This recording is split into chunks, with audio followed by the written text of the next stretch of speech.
If you've ever thought to yourself, I'd rather just read about this than actually do it, you're not alone. The Enneagram 5 newsletter exists to help you move from knowing to experiencing. Every Saturday, you'll get insights designed to help fives grow without overwhelm. Sign up for free today at enneagram5.com/newsletter or visit the link in the description. Now on to the show.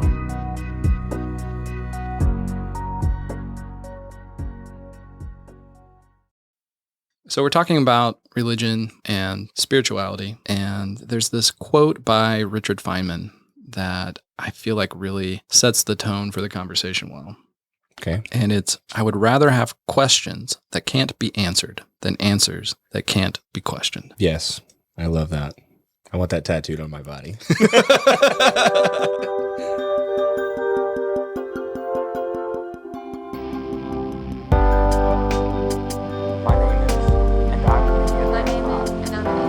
My name is, and I'm an Enneagram 5. My name is, and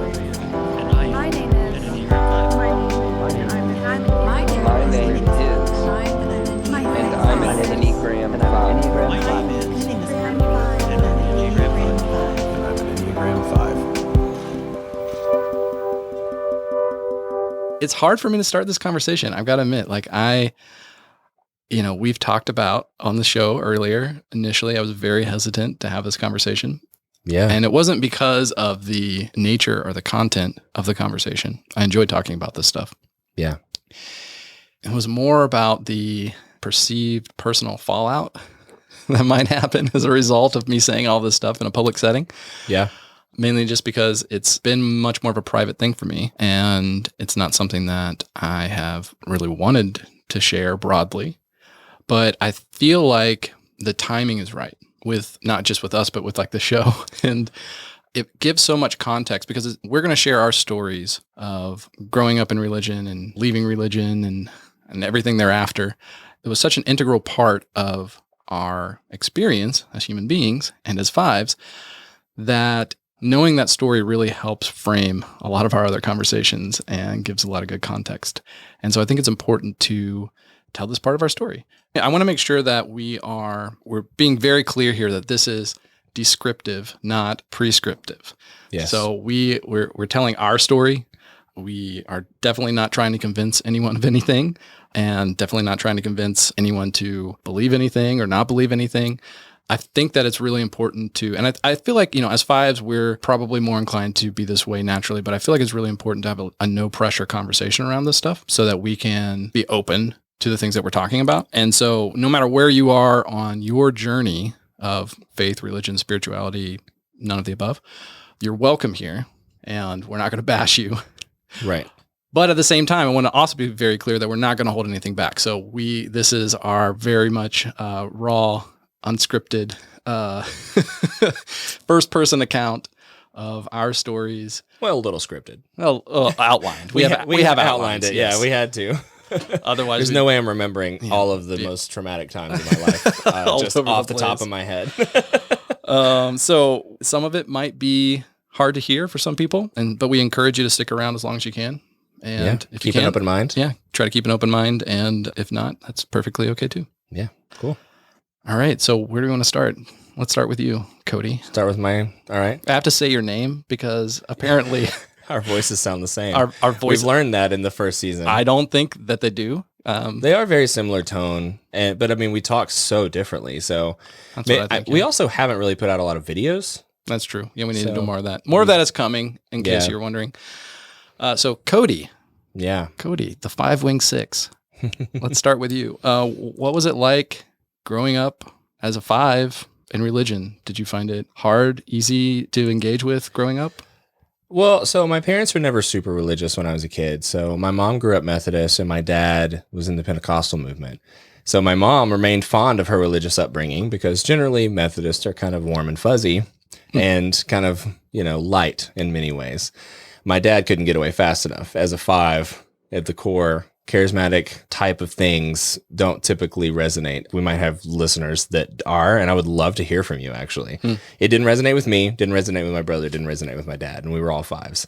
But when I was around 9 years old, my mom had found out she had cancer, and so that definitely probably had my parents reevaluating life in light of death. And it was around this time that some family friends told us that their uncle was starting a church in their living room. And my mom decided to give it a shot. She took us every week to that living room, and we sat with like 20 people and did the thing. And they had like children's time in the basement. I remember that. I remember sitting, the person who was trying to be the pastor at that time is sitting in his boat because it was comfortable. There was automatic seating. I don't know, random memories. But yeah, they invited us. We went. It took a while for my dad to come with us, though. So that was one thing I do remember when I was a kid. I've never really talked to him about that, but I do remember that. And I got invited to sing on Sunday mornings in the worship band at like 10 years old and was up there. And it was the first time I had ever done anything like that. It was before I knew how to play guitar. That was anything that I had ever done musically.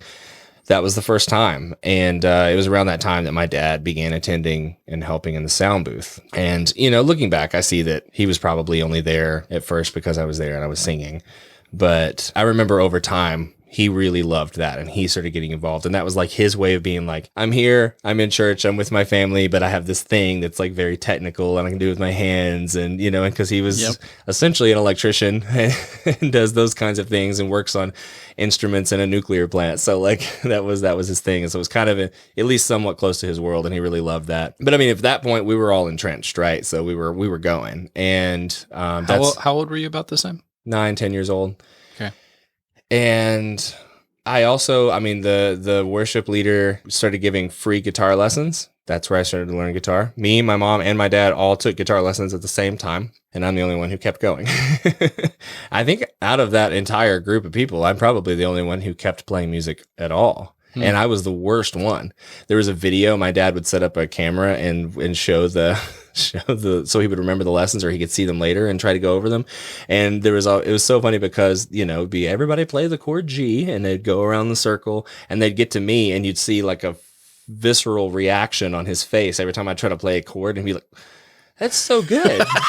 And he'd make this like flinched face, you know. It was so bad. And it took me a long time, but it wasn't until I had all the tools, I just taught myself. But music came from in the church for me. So that was my foundation in the very beginning. Yeah, I will say that is one thing that I found was good about growing up in church is it provides you with some opportunities to explore different passions that you might not necessarily be able to do in different contexts. Sure. Right. So I got really into music and filmmaking even, and speaking, communicating in front of people. I got into that because of the way that I grew up in church.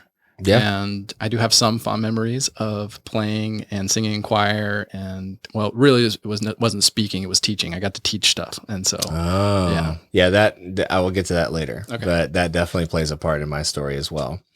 So, you know, 3 buildings later, we get from the living room to a small building, and we still attended the same church for a long time.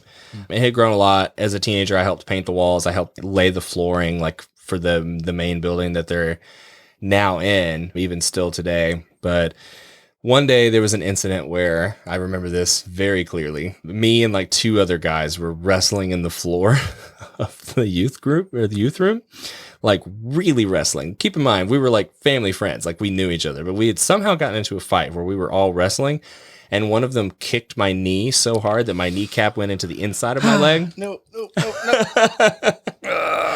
I was on crutches for weeks, and my mom, when she confronted them and asked why this behavior was allowed to happen. We need to put a sensory warning in front of that. Because I've dislocated my knee 4 times. And oh my just God. Like it makes me want to throw up. Yeah, it's awful. It's a terrible feeling. But luckily I didn't tear anything permanently, but I might have still problems from that though. I don't know. My knee is... You should get that looked at. Probably. Getting older. But when she confronted them, in the behavior and why it was allowed to happen, they responded with boys will be boys, that sentiment. which infuriated my mom, and I wasn't allowed to go to youth group anymore. That's when that ended. But eventually I began attending a Methodist church and started their first youth worship band because I'd already done it once, kind of, when I was 13. At this point, I had been like 14 or 15. And so I kind of slipped right into the same mode there, and actually did it in multiple Methodist churches at that time. And by the time I was 16, I think I had planted new services in 3 different churches, which is crazy. But I started figuring out maybe I have a knack for that, and that very much influenced my move forward a couple years later. But I felt like I'd found my purpose. I knew I was on the right path, a path laid before me by God himself. And I stuck to that path with all the vigor and pomp one can muster. But it was around this time that I also started a band. We played constantly. I wrote Christian songs and wanted to be a Christian band because I knew that was the proper thing to do. And when we even got signed to a small Christian label a couple years later, that would later be one of my first major disappointments and heartbreak I would experience from Christians, though. I think. Can I ask you a question? Yeah. When did you change your name? Nope, we're not. I have the ability to edit this podcast, and that's not going to get in there. Nobody's finding that music. If you were super sleuths, you could find my Robin Sparkles. Yes. I'll slip it to you on the DM later. Yeah, don't DM Josiah. He will tell you. He loves telling everybody. But yeah, so I still remember the day we signed that contract, though, because we were so hopeful, so excited for the future, stars in our eyes, completely blind to any red flags that might exist at that point. And we plunged headfirst into it without all the way in. And the new label, I mean, they flew us to Florida. We had a photo shoot with a renowned photographer that had photos that landed on the cover of magazines like Rolling Stone. Like, we thought we were hot shit. Wow. Like we were like, we made it. We're done. Like, who needs college? Right? So I graduated high school and decided to pursue music and not go to college for like a year or whatever it was. I had a record deal and an impending tour in the works. I didn't feel the need to go to college. So I put it off to see how it would all play out. But soon after, we toured the country. We played in clubs and bars and parks and festivals and churches, all the things. We actually, ironically, we would sleep in floors of bars and stuff all the time because it was kind of like they labeled it as like a mission tour because it was like Christian still, but it was like the Christian Warp Tour. So there was like 8 bands or so that were all like pretty hardcore musically, like music style wise. And at that time we were kind of more of a rock band. So it was like we fit in a little bit. So we would play in all different types of venues because we wanted to reach the lost. And so we would play in places that weren't necessarily always churches, but we would play in churches to raise money just so we could play in the places that wouldn't pay us, like church, like bars and stuff. So you had to balance it out. And so there were some places, sometimes the tour manager would not have anywhere for us to sleep, and we would sleep in the bar. Like, I remember that, going to sleep on an air mattress, looking up at like the what's that called? The not LED lights, the beer lights that you hang on the wall. Yeah. And so I remember that, like literally sleeping almost underneath a pool table. So some of those memories are actually really not that bad. I really enjoyed meeting everybody on that tour. But I never fully resonated, even at that point in my life, with this idea that I was being used for a greater ulterior motive. Why couldn't I just play music and let that be the motive? But it never was. It was always this other thing that was going on, but they would mask it and kind of hide it in the middle of what all was going on, right? They'd make you think you're at the Warped Tour and then sneak Jesus in there. They'd Jesus juke you, as they say. But, we got home. We started making an album. We dove right into the studio. That was super fun. All these songs we've been playing for years. Since I was like 15, we were getting to hear them in a real studio setting for the first time and do this stuff. And all of a sudden we were like being forced to not do anything. And because we were under contract, we couldn't release music. They wouldn't release our music. They basically just kept putting us on the back burner. We knew something was going on. We didn't know what it was. Found out that they were basically going bankrupt and didn't tell us. So they couldn't make our album because they couldn't afford to. And so they were doing all these other things. Like, I don't know if you remember the Curves. Do you remember that? It was the Christian aerobics for women. Oh, yeah. Yeah. So they made the music for that because it paid the bills. Okay. Right. And it was stuff like that they were doing, and instead weren't doing the stuff for us or anybody else that they had signed, I guess, at that point. I don't know who else they had. So we sat on our hands essentially for about a year. And before any of that happened, we could play. We had this, coffee house that we played at. There's a couple places around town that we played. And I mean, lines out the door, fire marshals showing up, way too many people coming to see us anytime we played. And of course, all of that went away. All the momentum that we had garnered at that point all dissipated because we couldn't do anything. We couldn't release new music. We could play, but what are we going to do? Just keep playing the same songs over and over again? We can't release new material. We can't do anything. So they kind of had us under that. And so all that momentum we gained was just kind of gone. And so I kind of let myself believe that dream had died and that being a big music artist wasn't a real thing for me. And so eventually all the band members also agreed with that conclusion and decided to move on. And it all kind of fell apart. And I was kind of left there being like, wow, I spent most of my life wanting to do this. And now I had a chance and it's all gone. And I don't even know why. It actually took a long time for me to even get the rights to the masters of those songs, which at that point was basically a keepsake because, I couldn't do anything with them really. At that point, I was like 2 years later and I'd moved on. So, it didn't really matter, but I wanted them because I didn't want them to have them. So essentially what I did was after the dust settled, I kind of found myself playing in church again, doing the what was comfortable and what I felt like I was good at. And decided to attend an accredited seminary program through the church that I was attending as a satellite location for that school. I figured it looked good on a resume if I was going to keep working in churches. And since I love to learn about things anyway, I didn't really see that there was any downside to that. So I just did that for 2 years and dove completely into that and graduated a few years later. And I think at that point I was barely old enough to drink. That's when I met you. So I was super bright-eyed and ready to enter full-time ministry at that point. Yeah. And at this point, I had spent years being told that I was anointed by God to do these things, that I was special, that I was better than everyone, essentially, because in church circles, because of what I could do and because I was so young and could do it, I was valued higher than a lot of people. So that would get all this stuff just given to me, all these opportunities, all these things. As a 5, why would I not want to be special and anointed by God? I thought I could do anything, and so you're the arbiter of truth. Yes, it was so it was so attractive, and so I had a high calling and a purpose. So I was basically high on this idea of the Holy Spirit and being special in the eyes of God, and that I was primed and ready to dedicate my whole life to that idea. So that's kind of how my story got started and kind of where I was at that point.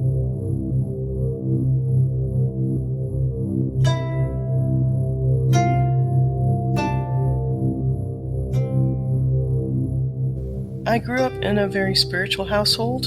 We had a lot of choices. We practiced just about everything from Judaism, Unitarianism, New Age, you name it, we probably practiced it. I even went to a Jewish preschool and learned all the prayers and found out a lot of who I was based off of all of those practices.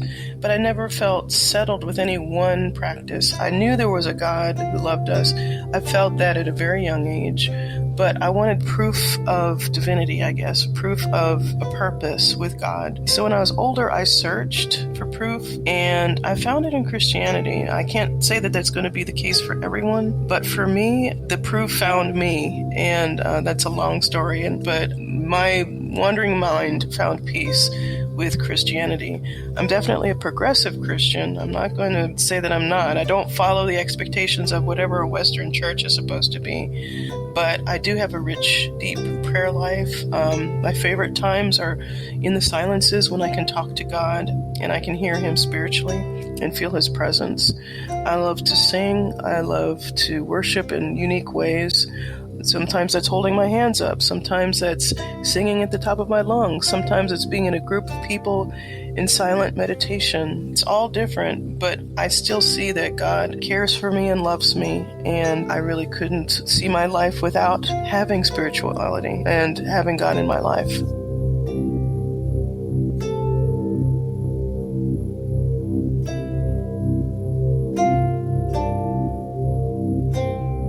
For about 15 years, I was very religious, became a Christian in college, and it was Calvinist Christianity. And so it was a lot of knowledge, a lot of books to read, a lot of learning the Bible, and I loved all that. It contributed to a lot of mental health problems that I had that I didn't know I had until I got out of it. But it was easy while I was in it because everything was just mapped out for you. Here are all the answers to all of your existential questions ever. Now, having gotten out of it for a while and able to look backwards, it was easy but not helpful to me. Now I'm in a more secure place, a more embodied place, a more being able to trust my own judgment, trust my own body, trust my own thoughts. And so now I like understanding more science that I had missed out on becoming a Christian in college, a lot of anthropology and biology and different things. And so it's been fun to learn all that. And then as far as spirituality, now I guess my ethics come from within me. Does this feel right? That might sound kind of woo-woo, but it really is. Like I can tell inside my body, like, no, this is unkind or this is wrong. And yeah, it's nice to be able to trust my own judgment now.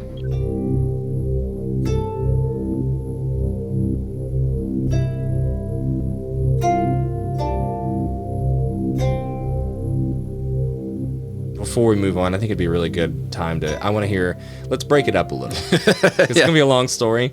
So how'd your story start and how do you get to that point, for you? Because I feel like we're actually pretty opposite. Because you were saying earlier when we first started that your journey has been mostly private, whereas as you'll find, mine was very public, painfully public. So for me, I looked forward to this opportunity. I've never told this story, so I actually looked forward to it to finally get it all out there. Whereas you, it's the exact opposite. So yeah, I mean, I think I look forward to it because just going through the process of thinking through how I'm going to explain all this stuff has really helped bring clarity. Sure. Yeah, it's very therapeutic. That part is good. So we want to go all the way back because I grew up a little differently than you. Yeah. Started in the hills of West Virginia. And I feel like I just have to say, whenever you said we're going to go all the way back, I thought of Wayne's World, but it was like, you have to see the video to understand what that was, or you get the reference, but yeah, sorry. Going way back. Yeah. So for context, my dad grew up very much backwoods Methodist, very small congregation. From my understanding, up until he was around 30. And then he went to a rally in DC and came back like full on Pentecostal. Okay. And he started a church in this tiny, tiny town in West Virginia and that is the prime location. Well, he was basically like doing all of this like charismatic Pentecostal stuff in this tiny town and very quickly gained a reputation and not a great one. From my understanding, I still don't know all the details of everything that went on because That's not your story. That's right. His story. Yeah, I was like 7 when we left, but that's how. I grew up essentially a pastor's kid. Yeah, and I was 7 when we left. How I understand it is he kind of got ran out of town in a way. And interesting. And so, as I've mentioned before in previous conversations, we moved around a lot, but he was always doing small groups. And I don't know if my dad's a 5 or not, but there's some things about him that I could definitely see. And if he's a 5, was he really performative? No, he's very much wants to be the expert. Oh, okay. And that makes sense. You and your brother are both 5s. Is very much the type of person that feels confident when he has as much knowledge about something as he can get.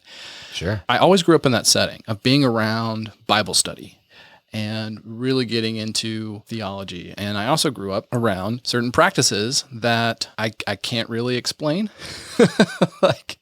Can you try? Yeah, well, stuff like being slain in the spirit, if you've heard that term. Oh, sure. And miraculous healings and things like that.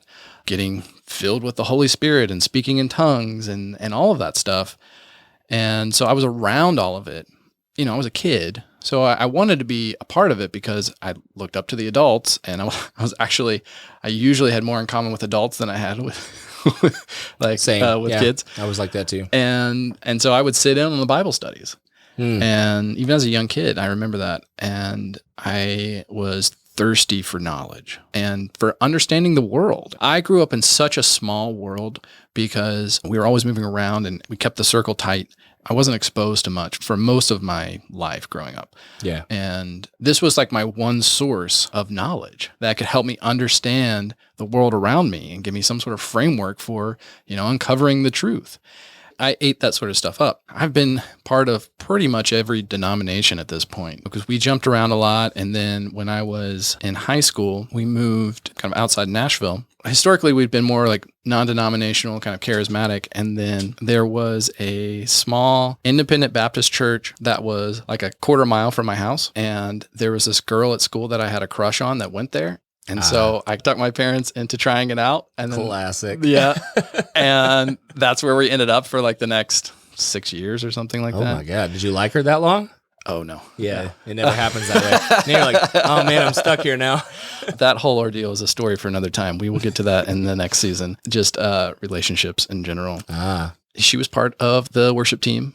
And, I had just kind of learned how to play guitar. And I kind of weaseled my way into that. And then I ended up leading the worship team because I think like my first rehearsal, the worship leader for the youth band got angry about something and just was like, I'm out of here.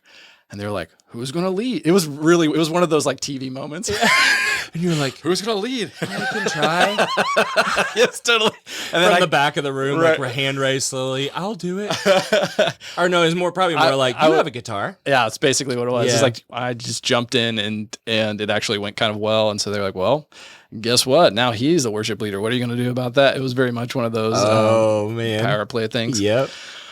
That, for the first time, really pushed me into the behind the scenes of the church world. Yes. Which most people don't see. They go to church, maybe they go to small group and they go home. When you are actually in ministry and working behind the scenes, it's a much different world. There are entire podcasts dedicated to what happens behind the scenes. And it's most of the time, I mean, I know we said we weren't going to say negative things, and I'm not saying negative things, but I mean. No, we can say negative things. I'm just saying we're not like bashing anyone. Right. We're not bashing anyone, but I mean, there is a very real thing, a very strong reality that happens behind closed doors, behind the curtain of churches where, I mean, I've worked in most denominations of Christian churches, and I have never been in one ever that didn't have very shady shit happening. Yeah. And stuff that makes you uncomfortable. Yeah. So prime example. So we kind of came in sort of in the middle of this whole process, right? And the church was in this sort of smaller building, and the pastor that came in, he was a very Trumpian kind of a figure, and very authoritarian, more just like very ego driven, but also like kind of shady. Yeah. And he convinced everyone that we needed this giant building because that would attract all the people and we can have a big church and all this stuff. So as far as I know, from what I remember, we dumped like $1 million into this building right next door. Yeah. And then the old building was going to be like the youth building. We built it. Sure. Yeah. Right? In that process, turns out he was misappropriating like a bunch of funds. Yeah. And spent like ungodly amounts of money on this podium. It was like a fiberglass podium or some sort of thing, and they bought this baby grand piano and filled the church building, and then basically he got kicked out of the church for a good reason. Yeah, and then the church split, and we didn't have enough people to fill the building, so then the building sat for like a year or two. We started having services over in there, and then like basically all of a sudden the church is split and we're not there anymore, and we're back in the old building. But they didn't have enough money to like keep the air conditioning and stuff, like the air going in the building, and they didn't have enough room in the other building for the baby grand. So the piano was sitting over there, not being taken care of. Mm-hmm. So finally, I think after like a year or two, we got to the point where we could keep the lights on in this other building, and we started having services over there. But the piano was like constantly needing to be tuned because we couldn't keep the lights on through the whole week. It was just like just on the weekends. Right. And I remember our worship leader for the church. He was a mentor of mine, and he was a good guy. And he had this idea which made complete sense. Let's sell the baby grand. We don't need it. You know, we've got keyboards. He was a professional musician. I already know where this is playing in bars and stuff back in the day, in his heathen days, and then he got into church. And I will say, going to church in the Nashville area is amazing. Yeah, for that regard, because there's so many good musicians. Yeah, totally spoiled. Oh my God. I did not have that experience. I learned from just some phenomenal musicians because of that.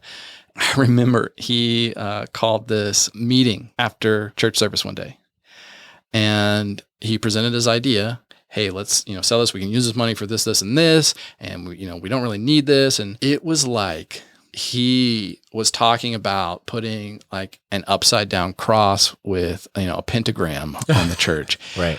I remember it was like this front row of gray haired ladies who in like unison got up and just started shouting at him. They were like, I've never been in a Baptist church that didn't have a grand piano. And by the end, I kid you not, they were all chanting, tune it and play it, tune it and play it, tune it and play it.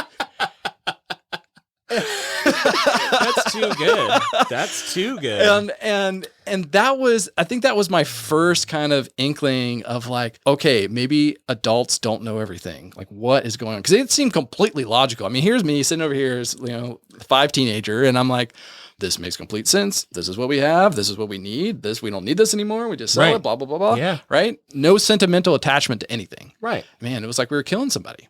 Yeah. I totally have lived that scenario many times. Yeah, I get it. Yeah, I went from there. I remember kind of the next phase of my story was I stuck around for college in the same town, in my hometown, to go to community college. Even though I had really good grades and really high test scores, I heard God tell me to stay and go to community college. I probably could have gotten a full ride to any state school, or more. I don't know. I didn't really try. I was trying to listen to God. And another thing I need to mention here is like I wasn't like what they call like a cafeteria Christian, right? I was in church leadership. My senior year, when everybody was like partying and stuff, I was reading the Bible all the way through. Like I was. You're a better Christian than I was.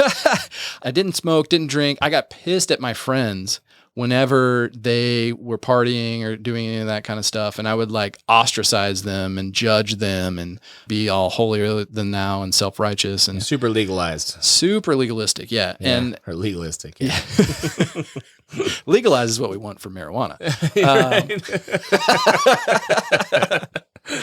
And so I was in it, but I always had this intense anxiety around whether or not I was doing God's will. Anytime I was making decisions, and then I would try to go back to like my framework of the Bible and my systematic theology, and I would go through all this stuff and try to figure it out, and it would just like I'd be racking my brain because it didn't make any sense, and I would just be frozen in this over analysis all the time, and like all these different decisions. And so I never really did anything with my life, and I didn't know where I was going. Yeah. And then one day I really felt like I heard from God. And so I went to this school. It was an experience. It was a bit of a joke. I treated it as a joke. I started as a music major, and very quickly I got to the point where I think I did 2 or 3 semesters, and then I'm like, I'm going to take a semester off, quote unquote. I knew what I was really doing. I was just not going to go back to school because I hated it. And it's the socially acceptable way of quitting college. Yeah, right. I felt like I was too smart for school. I had it was like a dream. Mm-hmm. And basically I heard God tell me that I needed to become a youth pastor. And I remember, I was at this point where I didn't really know what I was going to do with my life. And I, pretty much flunked out of school because I would never go to class. And I finally got this clarity of, okay, this is the decision. I've just been spinning my wheels trying to make a decision. This is the decision. And all of a sudden, I'm like, okay, I know what I need to do. I went back to school. I did like Maymester, summer, fall, spring, Maymester, summer, and graduated with my associates. Maymester is like, they offer like you do one class in like 3.5 weeks, and it's like, 8 to 5 every day. Yeah.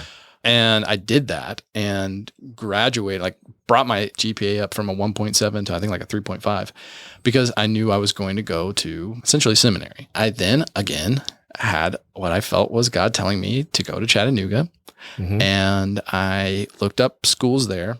At first, I didn't know where I was going to go. There were, a few options around here. And then a friend of mine said something like his dad went to this school. Mm-hmm. Actually, you know what? I am going to say the name of this because the school doesn't exist. The school doesn't exist anymore. Yeah. Went to Tennessee Temple University. Yes. And A very Baptist university in Yeah. the middle of Chattanooga, Tennessee. yeah, so I looked into it, and because I came from this really small world, I could not see, and I was in this bubble, I could not see the red flags. Yeah. But anyway, I signed up, and I went down and talked to like the president of the school, his son, who led like the worship teams, and he was like, "Yeah, we're going to give you a scholarship, all this stuff." So I'm like, "Okay, this is going to happen." And I switched over to be a youth ministry major, and I was taking seminary level classes. I was acing all of my systematic theology. I was pulled into the allure of going back to that quote, that Richard Feynman quote, like I was pulled into the allure of this sort of systematic theology, and I was deep in it, like, Sure. Yeah. but there were places where it was like, just don't look over there. Yep. And I couldn't not look over there. Yeah. Illusions. There's nothing here. Don't look behind that Right. curtain. So that's kind of me growing up in the church. This is where our stories kind of converge for a little bit. I feel Yeah, like. for sure. Yeah.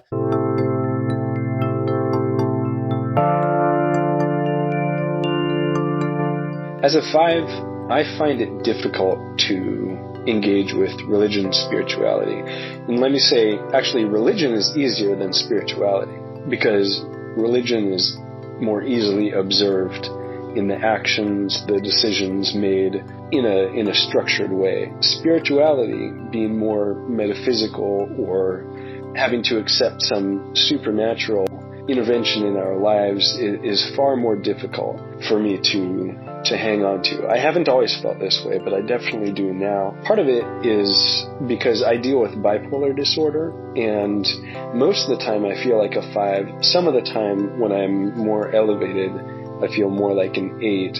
But early on in my first couple of episodes, I really thought there was a lot of spiritual stuff going on as I was in an elevated state. But as I've learned more about how the disorder plays out in my own life, it just makes it a much easier problem to solve, to reduce any kind of spiritual factor in the explanation for my behaviors and my cognitive interior life. So that's kind of how I feel. It's been shaped by my experience. And if I know myself, I'll probably have a different take on this in a couple of years.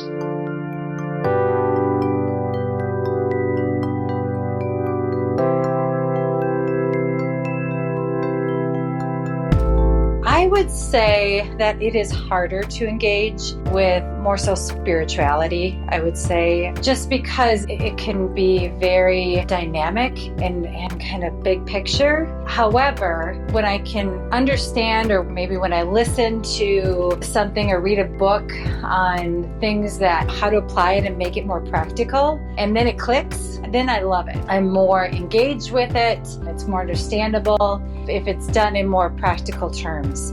I do feel like, especially spirituality, especially as a 5, and I guess it's more the meditation is more important for me, especially in the morning to get started, because once I'm centered, then it'll help the whole day, so I'm less in my head.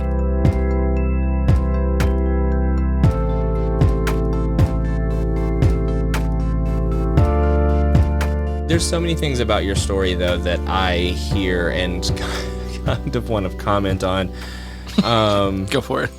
Not big things, but your church experience is actually probably so many. If there's anyone that's listening right now who have worked in churches or even volunteered for church, it's very likely they have a very similar experience to you. It's a very universal thing. And I'm speaking from somebody who did go to seminary and did work in churches. Like, it's very universal. And I'll get into that a little bit later, maybe. It's something that, at its very, very least, churches, for me, it was very hard to be in church as a 5. And I found that in my early 20s, that it was really hard for me to be the person who wanted to ask the hard questions, and everybody kind of constantly did that. Don't look over there. But they did that in conversation. They did that in physically. We kind of met in one particular church that is also the church that I went to seminary through and everything. And I never was on staff, but I was never paid. I was paid per service, I guess, but it was a very little amount. And that's something that was not new to me, is as someone who was in worship ministry or had a Christian band that played in churches all the time. they would always be like, well, we'll do what they called a love offering. We'll get people to give you money, but we're not going to pay you any money. We want them to pay you money while also giving us money. You know, it was a great kind of pyramid-y schemed kind of thing where it's like, we don't actually give you any money, but you're still going to get some money maybe, which is actually in my day and age now is the form of what we call tips for musicians. And I'm going to go ahead and tell you right now, I'm going to just go ahead and burst that bubble for anybody listening. Musicians don't make money off of tips. You make maybe gas money off of tips. So yeah, we never got paid from churches. And so I was used to that. I wasn't sure how that was going to work, but in my mind, the goal was to get a salaried position on staff and have my own office. I wanted my own office, especially after being in seminary. And I thought that I knew some shit. That's so funny that like as a 5, that's one of the things that you were craving was your own office and your own space. Yeah, 100%. And there was some churches where I had a badass office. Like I had my own space, and I'll get to that in a minute too. It's kind of, did you have shelves of books on the wall? So many shelves of books. And I had I literally would take, so I had so many books from seminary that I kept because they were books and I wanted to keep them, and they were great keepsakes. It was great decoration for the walls.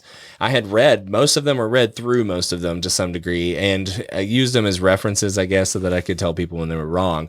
But most of the time, they were just to put on a shelf on a wall so that people knew how smart I was and didn't question me when I said things. And we'll get to that. So I worked in so many churches through my early 20s, and there was a girl that I was dating, which we mutually know, and I was dating her after we met, and her dad was a pastor of a Presbyterian church. And very similar to your experience with the piano, I remember there was a situation where he, in a very logical way, was like, we want to build a new building, but we want to be out of debt. So we should sell this building and move to the new building when we're able to. We'll just sell it. And there was a huge faction in the church was like, why don't we keep them both though? And fought tooth and nail for that, to keep both buildings, even though that was not ever what they were going to do. Presbyterian churches, for those who don't know and aren't in Christianity, Presbyterian churches don't actually grow. They stay the same. And eventually people just start dying off. And so it was hilarious to me that they thought they could just keep planting more big churches, because that's not what they do. That's what Baptist churches and Pentecostal churches and non-denominational churches, quote unquote, do. They build huge buildings. So there's all these things too, like I should say as a side note, there's all these things that I can't have conversations with about people who didn't come from churches, because they don't get all these inside jokes of things that happened. That is so funny to literally anybody who's ever been to a church. But if you've never been to church, which is Madison, never been to church, she gets none of these jokes. She doesn't understand my baggage. She doesn't understand my trauma. So I'm trying to explain to her, and she's just like, oh my God, I can't believe these things have happened to you. And I'm like, they've happened to a lot of people. Like everybody's been to church. So anyway, it's a whole thing. But fast forward a bit, I eventually break up with the girl that I was dating after I left her dad's church. But I landed for a time in a Southern Baptist church in the middle of nowhere outside of Chattanooga, because they were willing to pay me. Is essentially, I interviewed for another church, which your wife's family knows really well. And they strung me along for 3 months of free labor, essentially being like, you're interviewing. Yeah. And told me at the end that they wanted this other guy because he used to be in a big band that was signed or whatever. And so they got him instead. Then somebody reached out later and actually genuinely was trying to be nice. And he was like, I know of another church. It's a small church. You know, it's probably just a part-time gig, but I can pass your name along. And I was like, I mean, I need money. So yeah, let's do that. And I would rather make money playing music. But that church was my first experience with spiritual abuse. The pastor of the church was uneducated, simple-minded, but what he lacked in education, he made up for in authoritarian control tactics and ultimatums and micromanaging everyone on staff.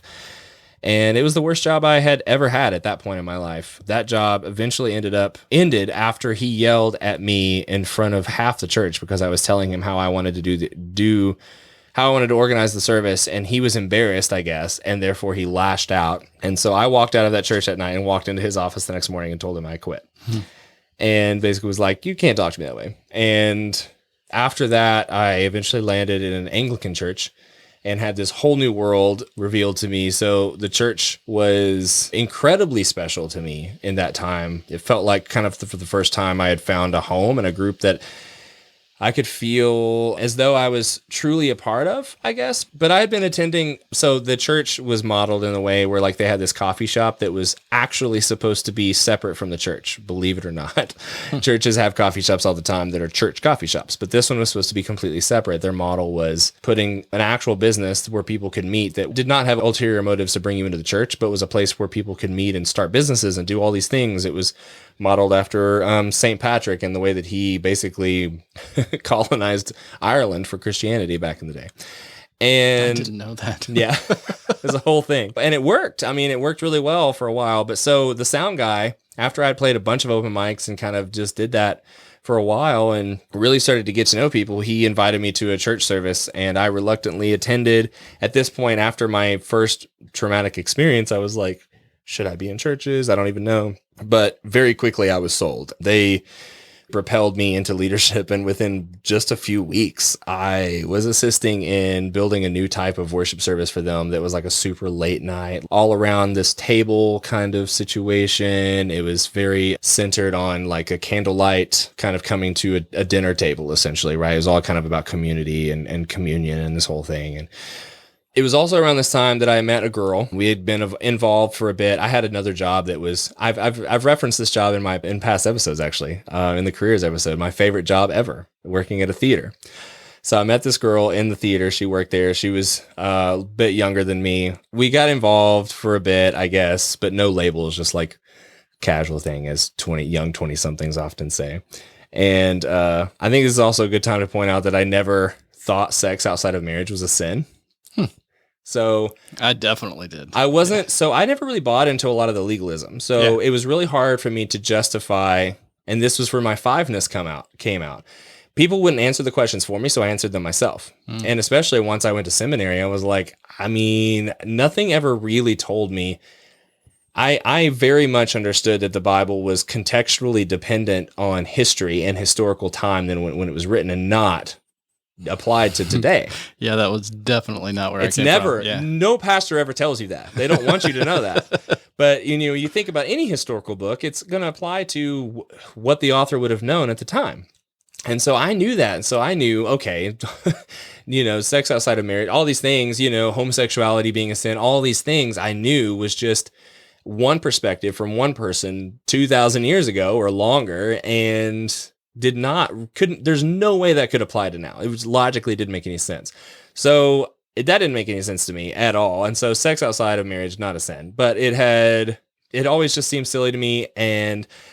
But I knew that churches disagreed with me and usually fired people for those kinds of unforgivable sins, murder, getting high, sex, they were all the same in their eyes. Yeah.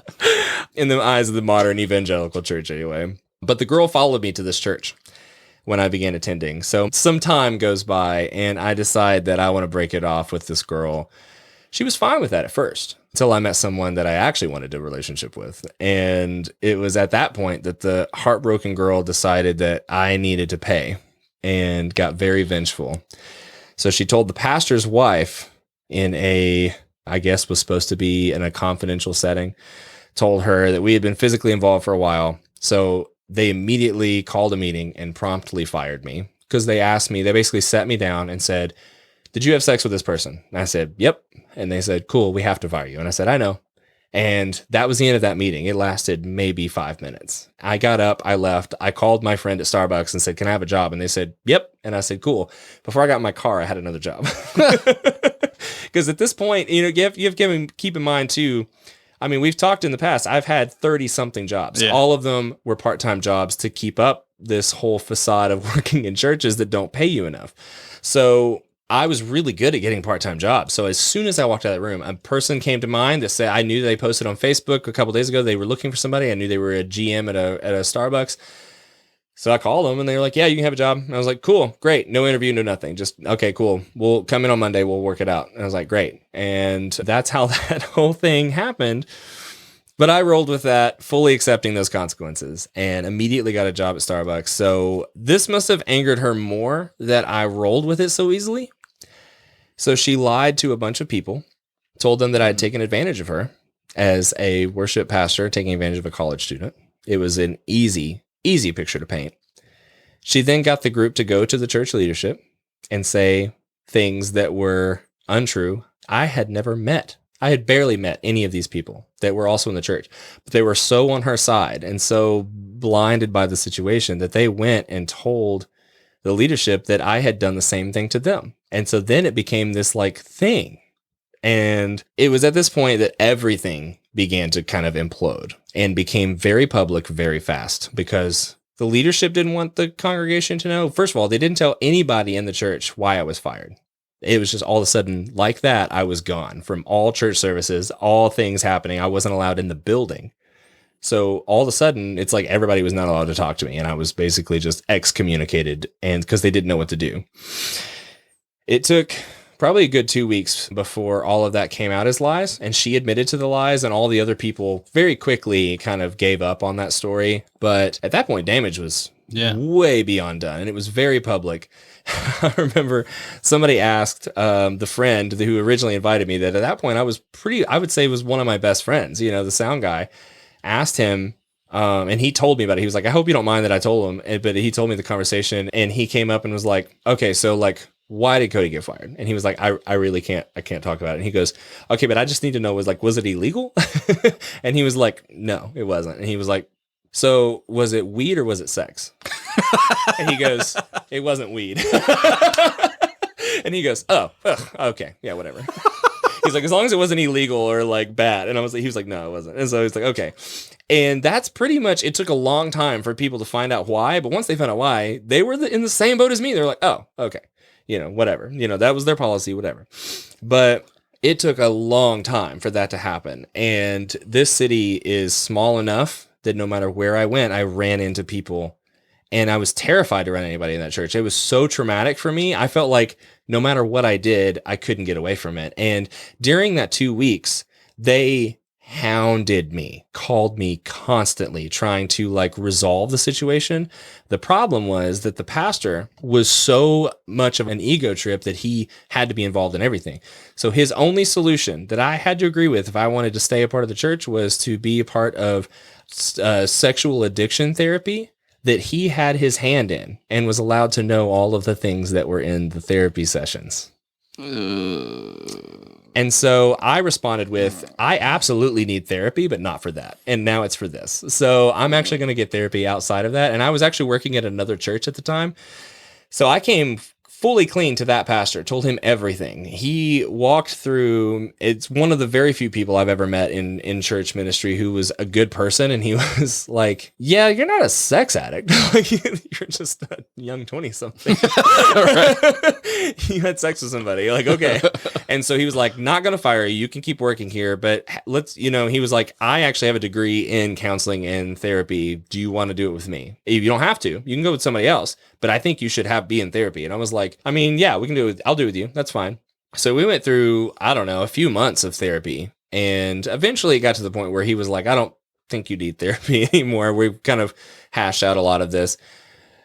Little did he know I needed more therapy, but I wasn't being super honest about it. Were you manipulating the conversation? Very much so. Very much so. Yes. I was doing it to make it look like I had gone to therapy and I really, really needed therapy, but I didn't go. So yeah, it was a whole thing. And that traumatized me so much because all of these people that I thought were the closest people in my life at that time who had very much a huge spiritual influence in my life completely rejected me, completely threw me out. I just felt rejected. And I felt I was rejected kind of over and over and over again. I was told not to come back to any event happening in the building, not even the coffee house. So that coffee house was supposed to be separate from the church, not allowed in there either. I was only allowed to come back if I subjected myself to the demands. So obviously not going to do that. But one day, many months later, an acquaintance calls me up to tell me he had recently been appointed senior pastor at a fairly new church. And he wanted me to be the worship pastor full time. So I told him what had happened, came clean of the whole thing. He wanted me there anyway. And so I was super excited to get back in the saddle, and this was a long time. I'd been working at Starbucks pretty much full time, just trying to get by. I kind of was just in the dumps at that point. I felt like kind of everything had fallen apart and I was in a really dark place. And I wasn't sure at that point that I wanted to be in churches anymore for good reason, but I didn't think that I could really do anything else. And so I'd been brainwashed most of my life by the church into thinking I was only valuable in the church. And my skills, my knowledge, my experience, it all meant something within the walls of the church. Outside of the walls, for anybody who's ever worked in church ministry, you get this. Like, you do all of these things. You work so hard to get all of this knowledge, all this experience. And outside of that, most companies don't appreciate or acknowledge those skills. They see them as something that is not translatable. You have to learn coming out of church ministry how to communicate those skills as something that has nothing to do with church. And you have to communicate it as marketing skills and sales and all of these kinds of things. You have to learn to do it a different way if you want anybody to listen to you or take you seriously. I didn't want to talk about church after I got out of church, so it was really hard for me to try to communicate it in that way. But only there I could be in this church. I could be smart enough, I could be strong enough, interesting enough, or just enough. I felt if I was it got to the point where like my identity was so wrapped up in working in churches and being in churches that I didn't feel like I could do anything else, because there I was smart. I was, I was capable. I was all these things. So as an Enneagram 5, the church became my security blanket in that way. A place to feel like I mount up to the version of myself that I held in my mind. But it was also, it was my abuser and my security blanket, I guess, in that way. And so it was, but I didn't know that at the time. I didn't think of it that way. But so it was kind of like you had Stockholm syndrome. Absolutely. 100%. Yes. I didn't fully understand it. But, while working at Starbucks, I had also rekindled a friendship and quite quickly an intimate relationship with someone whom I had known for years prior to that. And we'd been dating a few months by the time I accepted the position at that new church. Everything kind of felt like it was falling into place in that moment. Everything was kind of coming back together and I was starting over again. The girlfriend had a charismatic evangelical background. And in that world, everything has a reason and all things come together for those who are the most faithful. And so it was all a sign that we were going in the right direction and that I had been given an opportunity to get back into the church. And so we took that as a sign and we went with it, and we were right that we were right for each other and that everything happened for a reason. So we were engaged within a few months and then married a couple months later. Yeah. And she became the youth pastor at that church. We were this small, happy little Christian ministry family for a short time. Behind closed doors, obviously, more nefarious activity in this church. It was constantly things going on. It didn't take long for cracks to start showing themselves, and I was already an incredibly damaged person at this point and did not let myself open up to therapy or anything. So I hadn't dealt with any of it. And being in church was as painful and traumatic as it was safe. So to add fuel to the fire, there were certain people in the leadership of this church with incredibly abusive behavior, left completely unchecked. And one person in particular threatened me with my job position on a weekly basis if I didn't live up to his standards. He constantly pressured me and would pressure our entire pastoral team to do more and work harder, and constantly pushed us past our breaking point, all because he said that we didn't have enough money to keep the lights on. Eventually, we asked a retired pastor to come in and help us lead a more traditional service for the older people, which is where the majority of the money in the church was. Yep. And so we constantly catered and coddled the older congregants so they would keep giving us bigger donations every Sunday. Yep. It didn't take long for this older pastor to convince the rest of the board of trustees, which is what they were called in this church, that we were no longer a necessity. They fired all of us at once one evening after a church service. Wow. So many months later, it would come out that that same man who hounded us about money every day of every week for the full 2 years I had worked there had been stealing upwards of $100,000 from the church. No one ever pressed charges. But anyway, there's so much to say about that church and so many things. I mean, I had a similar experience. As a 5 is one of the most infuriating times for me. We had a lock-in. So we were there all night long. because I hate kids, I I kind of locked myself in the sanctuary because we had completely taken all the chairs and everything and put them away because we used it for we put in the middle of the sanctuary this massive blow up slide. And all these things. So we were having all this fun. It was crazy or whatever. My wife at the time, which you also know, is, a crazy person. So she was perfect for that position. And as far as youth and all that stuff, she was super fun. And so that was her idea. And so we tore the whole sanctuary down. We did this whole thing. And so then sometime in the night when everybody was passed out in the floors all over the church and couches and whatever, I was in there resetting up the sanctuary. And I was like, if I split up these chairs and do it a different way, we can fit more people in here and they're more spread out and it makes more sense and it's actually more ergonomical for the room. And so I set it up that way. Just did it.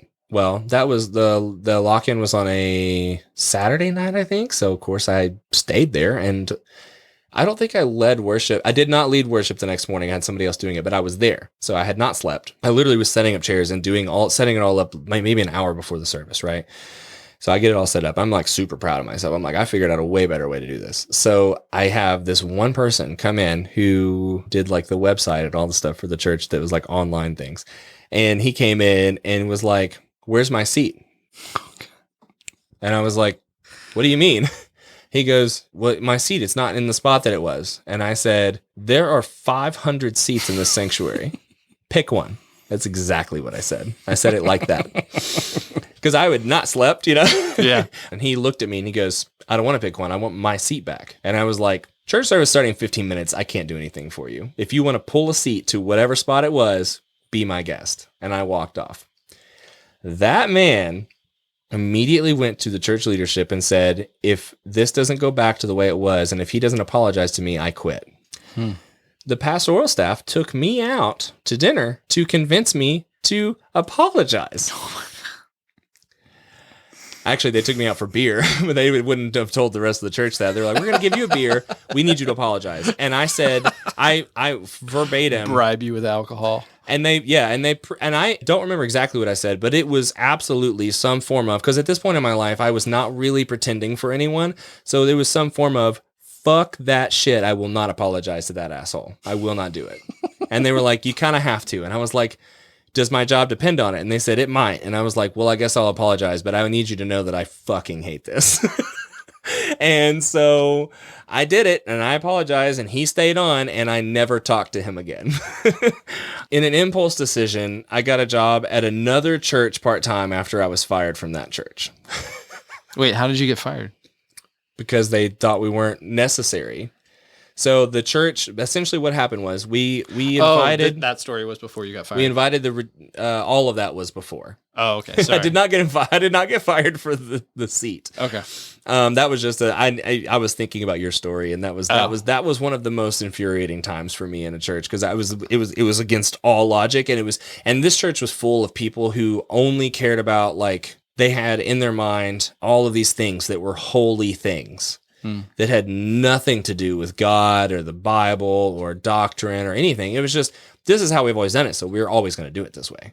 And obviously, as a 5, that is our version of hell, because there's no logic, there's no evolving, there's no, we learned a better way to do this, so we're going to do it that way. We're always going to do it the way we've always done it because we've always done it that way, and that there is no logic there. Yep. And so there's a lot of people in churches that do that, which is why churches don't change. And so after the pastor convinced all of them, and I never got along with this pastor, I will say that. He was one of those people who had his own way of doing things, and we clashed a lot because I wanted to do them a better way and he wanted to do them the old way. And so I remember our very first staff meeting, he threw out an idea and I said, I don't think that'll really work because of, A, B, and C. What if we do it this way? And then somebody else said, well, I don't know about that. What if we do this way? Blah, blah, blah. And all he heard was, I shot down his idea. And he is a senior pastor who had 30 years in ministry, and no one had ever questioned him in his last church. Wow.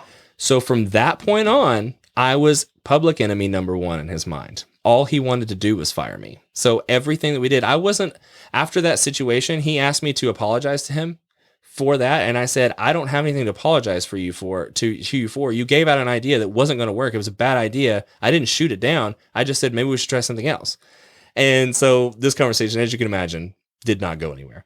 And I was not allowed in his church service. He did like an earlier AM church service. I wasn't allowed in it.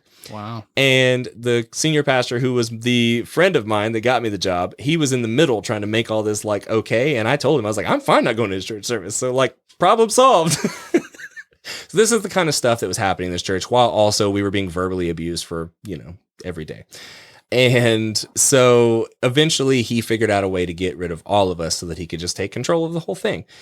Good for him. Like, whatever. He staged a coup and got us all out in one fell swoop. So it worked. And so I, at this point, was so blinded by my trauma and still could not see myself doing anything else that I got another job at another church part-time. And this was a Presbyterian church that was an evangelical Presbyterian church. So it was like a Baptist church with a Presbyterian name. That's essentially what that denomination is. Interesting. Okay. Yeah. They still claim to be Calvinists, but they also really love Baptist things. So that's essentially what that denomination is.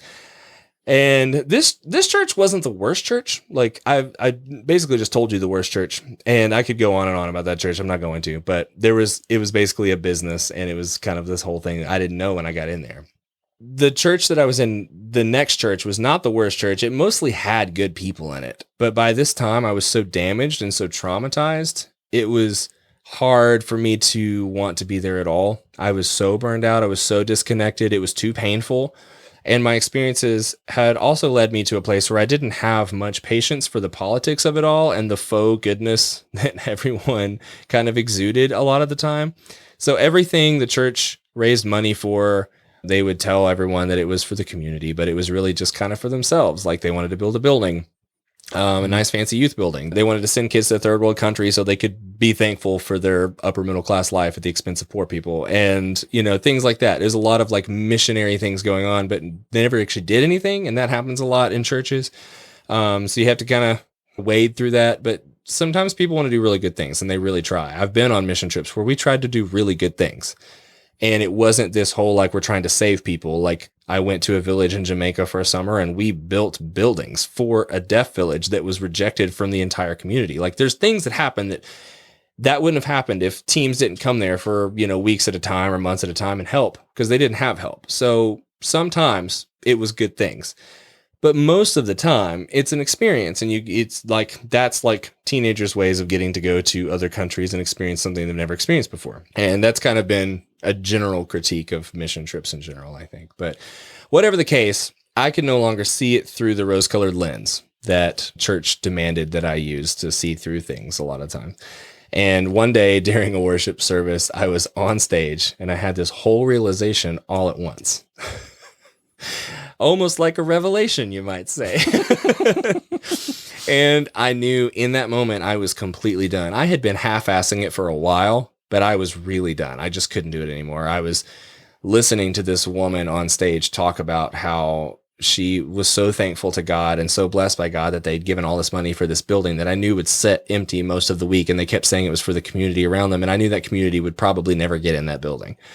Mm-hmm. And I was just kind of done. I was done working in churches. Then I realized I was done going to church. And then I realized I was done trying so hard to be someone good enough to be in the church.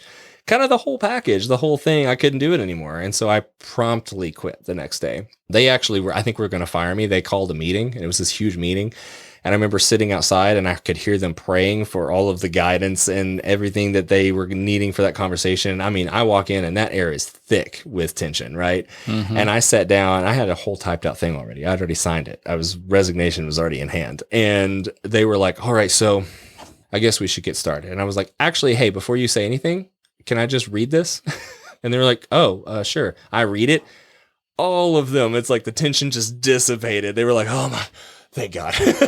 We did not have to have this hard conversation because I felt like they were probably going to give me an ultimatum if I had to guess. They're going to be like, you need to like do the job that we hired you to do and do it fully, or we're going to have to let you go. And they thought that was going to be a really hard thing. But I basically was just like, I'm done. Like, I can't do this anymore. I don't want to be here anymore. So I'm just going to peace out. So I gave them like 2 weeks. That was in September of 2014. So that kind of puts in perspective. It wasn't that long ago, but it feels like forever ago. And Yeah. that was also the last time I ever went to church. I did attend a couple other events in churches after that, but I was so uncomfortable I had to leave almost immediately afterwards. I couldn't do it. But it didn't take long for my marriage to completely crumble. The only thing that had held us together was this superficial belief in a higher power that we had thought had brought us together. But once that was taken away, there was nothing left. So we divorced the next year. And the whole year, 2015, was one I'll never forget. It was a year of heartbreak and absolute and complete unraveling, and a time where I had to face a lot of things I had never faced. I had to come to grips with the realization that I had never considered a life after God. And once I left the church, God began to die to me slowly every day, I think. And so it was this like reliving that kind of process to me. And so everything kind of fell apart, and I couldn't understand how I ever believed in such things in my mind. And so none of it made sense anymore. My seminary background, ironically, only further informed these thoughts. Yeah.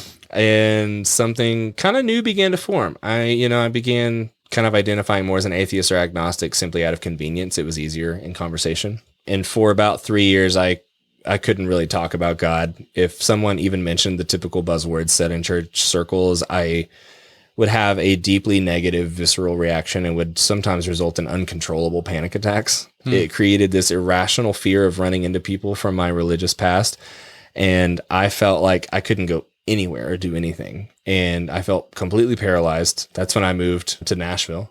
Yeah. And though and thought I wanted to start a new life, but though I wanted to start a new life, I wasn't far enough away from the old one to actually do that. And also was in such an unhealthy and destructive place that I basically just shut myself off from everyone and everything. And I drank a lot and spent most days alone in my small studio apartment that was just underneath you. And we talked maybe 10 times. But it was there that against all odds, I did start again. And we'll leave it at that. So I want to hear, you need to catch up with me now. Yeah. Whew. Yeah, that's the heaviest part of the story, I will say. We're past the worst part of my story. Yeah, that's really heavy, man. And I think one of the reasons why it feels heavy for me personally is we were apart that whole time. And because I'd left Chattanooga at the end of 2011, and so through all of that, I had no idea what was really going on with you. Yeah. So to hear it all kind of condensed in that way is like, man, it's a lot. Yeah. And I want to, maybe I just kind of need to recenter for a second, but because part of it as your friend, I could feel my blood start to boil. Yeah. Sure. Like I'm like taking on some of your trauma for you. Yeah. And also I'm thankful that I didn't actually end up going into ministry. Yeah. Because I'm sure it would have been a very similar experience for me.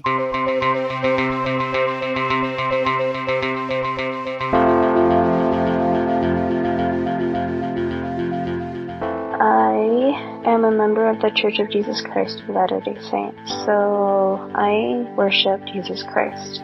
I enjoy going to church, mostly because I love diving deep into different concepts, and because of those learning experiences and my personal experiences, I have a knowledge that I don't have to ask the questions of where I'm from and why I'm here and where I'm going after this life.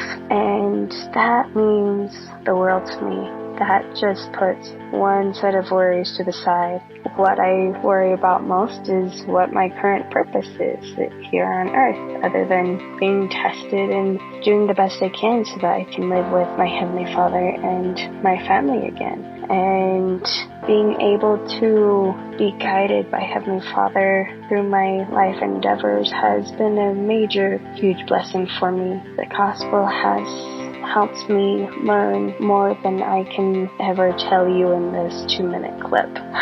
You would really have to sit down with me to get to know my story.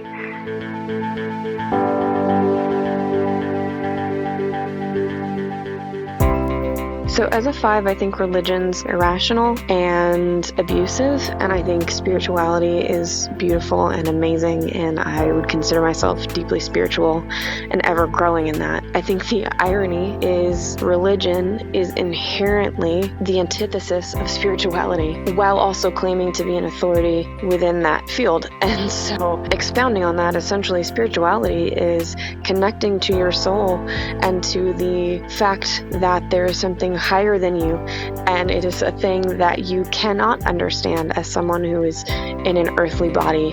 And it is this faith walk of following spiritual breadcrumbs and experiences and little whispers that you feel and experience in your body and in your spirit.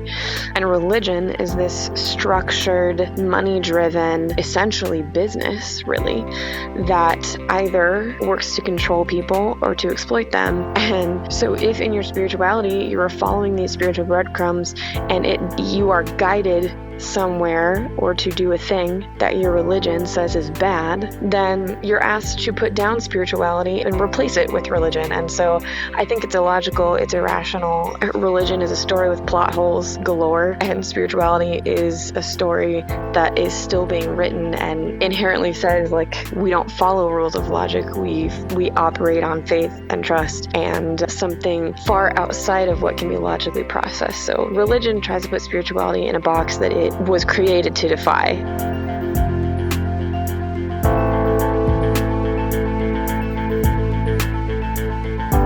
This has almost kind of become a buzzword at this point, but there's this process of deconstruction that I went through, and it started at one specific point, and then it just kind of took like 10 years in kind of waves, like a little until the end when it just all crumbled, right? Which mine was the opposite. It unraveled and crumbled at first and then became a deconstruction. Yeah. So going back to where I was right before I moved to Chattanooga. So this was in the space where I had already made the decision to move, and it was the summer before school started, and I was going to move down there. And I was sitting in this Bible study, and it had nothing to do with anything that was being talked about. But all of a sudden, I just kind of had this out-of-body experience. I can't for the life of me. Like, it's hard to put into words.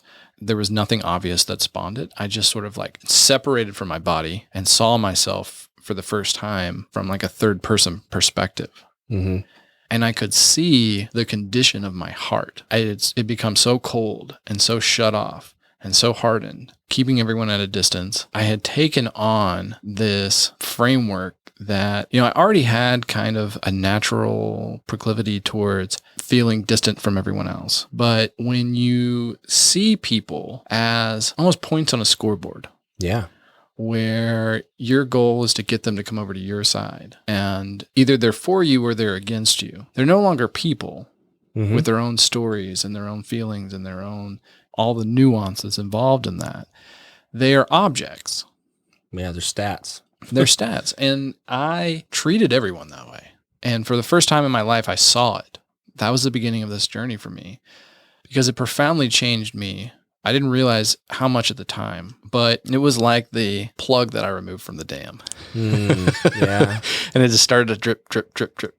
And slowly, things started to kind of come down. I think it's actually similar for me. I didn't really say that in my portion of the story, but I mean, I had similar experiences with that in meetings where my mind would step outside of the moment for just long enough to go, all we're talking about for the last 45 minutes is how to get more people in the door and convert them so that we can get money from them. It's all about money. Eventually, it's always about money. You just hide it in all this colorful language. And so I totally get that. Yeah. And even like separating the money piece of it, it's also like your personal tally. That goes on your scoreboard. For the volunteers. It's not about money. It's about, and it's about heaven. And so I saw all of that, and I saw just how I was treating other people and how I was viewing other people. And I remember stuff started to change, and it was the first time I actually started to feel things a little bit. I was just in general? Yeah, just in general. Okay. I had become so numb to everything. And this wasn't just about church. It was my life in general. I had separated myself so much from the present moment in my body and just was living in my head and was living in this kind of analytical hellscape, I would say. Yeah. Of overthinking everything and not allowing myself to feel anything. This was the first time I started to feel, honestly, I think this was the first time I really started to feel empathy since I was a kid. Okay. It was a new experience for me. I didn't really know how to handle it, but I was open to it, I guess. Mm-hmm. So then I moved down to Chattanooga, started school at Tennessee Temple. Of course, the scholarship that was promised me was non-existent. And this place was, in its heyday, it was like 10,000, 12,000 people probably. And that was probably in like the 80s. Yeah. By the time I got there, it was a few hundred people, and this school was on the verge of bankruptcy. And none of this, of course, I could see from the outside, but as soon as I got there, it was really obvious. And all of a sudden, I had all these rules, and they were completely nonsensical.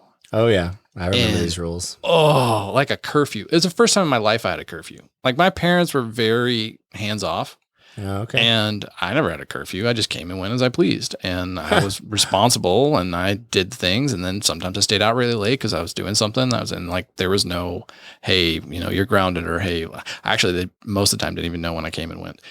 And so, which is crazy because you were such a good kid, like I was. Yeah. When I say I did stupid things, it was like, just like dumb teenager stuff. I wasn't out partying hard or anything like that. So it was easy for them to kind of let me do my own thing. I mean, had you ever drank alcohol before it was legal? Yeah. See, that's exactly. I didn't. To this day, I've never done drugs. We've talked about that. Right. And I did not drink until I turned 21. I did not have sex until I was married. And it was a lot of that kind of stuff. And I remember I went to this school because it was like, because I was finally starting to allow myself to really start questioning things. I went from a fairly fundamentalist scenario into a deeply fundamentalist scenario. Yeah. We had to sign a waiver that said we wouldn't drink or do drugs or have sex or any of that stuff. Which is classic Christian college, just so everybody knows. If you don't know that, we have 3 universities in the city who do that. Yeah.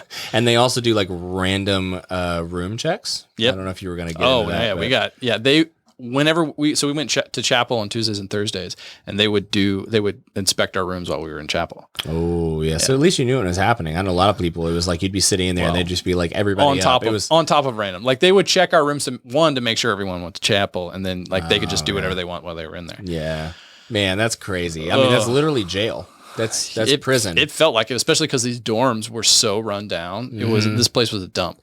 And this was another thing that drove me crazy was it was in, as you mentioned earlier, this very impoverished part of town. Right. And I remember there was so much opportunity there to actually do good, to genuinely help people who needed help. Sure. And the entire focus was, how do we raise money to improve things here, including build a wall? Let's build a wall around this place to keep out all the baddies.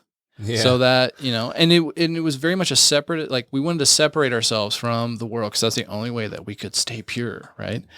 Where that's strangely applicable to now present times. Yeah, right.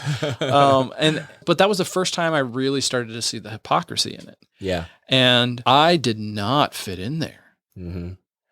And so all of a sudden, all of the judgment and self-righteousness and holier than thou attitudes that I had projected towards everyone else, I saw pointed back at me for the first time. And I got a taste of my own medicine. Sure. And man, it did a number on me. I went to a really dark place. It's probably the darkest time in my life was when I was at this school. Yeah. It was really rough. I remember.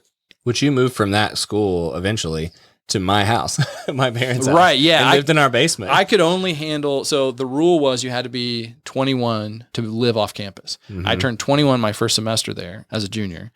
And I moved off campus as quickly as possible. I moved into what I lovingly, not so much refer to as the crazy house. Yeah. Oh, yeah. Oh, man. Crazy stories. You got to tell one of them. Tell it for the listeners. Okay. So you can tell the one about the fire. Okay. So this was the end of this time there. we moved into a house that was owned by a couple that I was introduced to from church. Mm-hmm. And it was right off campus, so it was really close. And I rented a room there with 2 other people my age who were renting rooms. One of them was a friend of mine who went to school with me. Mm-hmm. I feel really bad now because the wife clearly had some mental health issues. Right. And it wasn't being addressed. And her husband was kind of like this hippie dude who was very non-confrontational and went with the flow, whatever. Yeah. And I remember like one time I came home and apparently she had gotten really upset that we were all living there and she wanted us all to leave. She was very manic depressive, bipolar kind of thing. Mm-hmm. And I was in my room and she opened the door and started screaming. I mean, I barely interacted with her. I'm very private, didn't want anyone in my space. I kind of kept to myself. So then an Enneagram Fives nightmare happened. So she comes in and burst in your space. Starts screaming at me, like telling me that I need to leave and all this stuff. And he kind of comes and is like trying to get her to calm down, but she like pushes him away. And then she starts kicking my door into the wall and like makes a big hole with the doorknob in the wall. And I'm just, I don't know what to do because I've never experienced this kind of thing before. Right. And I remember I looked at him like, you need to get her out of here. I don't know what I'm going to do, but like I was angry enough at that point where with everything that was going on in my life that I was like, I could snap. I don't know. You need to get her out of here. Yeah. And that was when I decided to leave. But was it? Well, I had already decided to leave. And then shortly thereafter, I remember it was like early morning, I think. And I hear her yelling, like screaming, like getting everybody up. I'm like, what is going on? And so I got up, got out of bed, went into the kitchen and looked out the back window and I could barely stand in front of it because it was so hot. And so in their backyard, and it was a sizable backyard, but on the other end, there was this alley and the alley led up to what used to be like an old, because these were all like turn of the century homes. Right. It's an historic neighborhood in this area. Yeah. And there's this old kind of garage. And the husband had built this shed on top of it because he was a contractor. This was around the recession. And this was 2009, I think. Yeah. 2008, 2009, somewhere around there. Right. And so they had bought this house to flip it and then they couldn't because of the recession and all this stuff. And so he was kind of picking up odd jobs, doing contracting work. And so he built this shed. It was like 2-story shed out of scrap stuff that he got from all these different jobs that he did. Okay. Yeah, that's where he kept all of his tools, kept all of his stuff, they had this iguana that they had in this giant cage. Okay. Of course they did. And so the iguana was out there. Yeah. What had happened was apparently the heating lamp on the cage, the iguana knocked it off and it fell into a can of paint and just sent the whole thing up. Oh, R.I.P. iguana. So I look out the window and this thing's probably, I don't know, 30, 40 yards away. Right. And I can barely see it. It's so hot. And then the flames are up above these huge trees. Like, I'm talking like 30, 40 foot flames. Like, massive fire. And he's out there with a water hose trying to put this thing out. I'm like, what is happening? And there's an analogy. There's a lesson in there somewhere. Yeah. I feel bad for him now because all of the tools that he used, and they had actually just bought a second house that was fire damaged. And all the tools that he was going to use to fix up that house burned up in this fire. Oh, man. And I'm like, wow. So, yeah, needless to say, I was out of there really fast. But I couldn't stay on campus more than a semester. 1, because it was outrageously expensive for the dump that it was. Yeah. And 2, just the ridiculous rules. Like, I couldn't go home for the weekend without written permission. So if like my mom called me on a Friday night, after the office had closed and didn't open up again until Monday, I was not allowed to go home. I would have gotten demerits for going home because I would have gone home without permission. Like I could not leave campus. Yeah. Okay. And just different things like that. Like stuff that does not make any sense. It drove me insane and I had to get out of there. So then I moved in with a friend of mine from work. I was working at the airport at that time and lived in his parents' basement for about a month and a half. And then I was clearly wearing out my welcome there. Originally I moved into his apartment, but then his lease was up. And so we had to live with his parents and then just temporarily because we were going to get a new place and that place fell through. That's right. Because that was near the airport, that house. It was close. Yeah, his apartment was. Yeah. Because I helped you move out of that place. Right? Yeah. So, okay.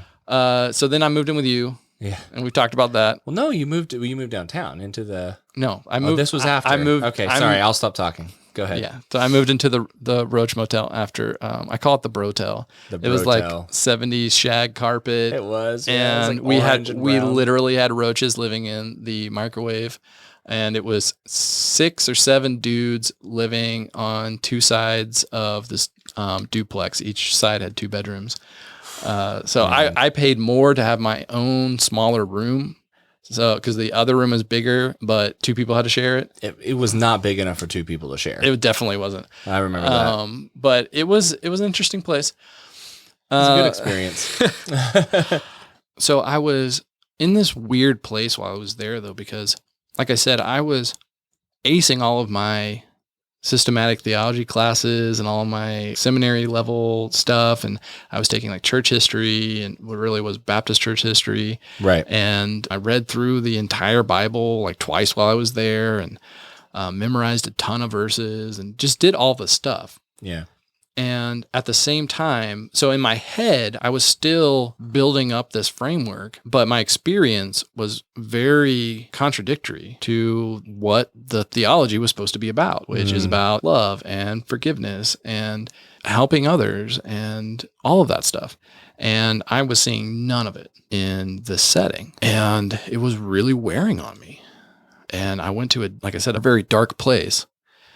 And it's hard to tell this story without the relationship piece of it. Mm-hmm. But I want to save the relationship piece for another conversation. So after my junior year, that summer was really the darkest place. So I turned 21 and I started like partying for the first time in my life. With me. With you. And it was also my first time partying. We learned how to make Long Island iced teas together. We did. I went through this like 6-month party phase, and then I was just kind of over it. Yeah. But it was a pretty hardcore 6 months for a little while. You introduced me to beer for the first time, though. I did. That's right. And I was introduced to beer by our pastor for the first time. Oh, were you? Yeah. Oh, wow. Okay. That's funny. Yeah. So that I never knew. The first beer I drank was a Yingling.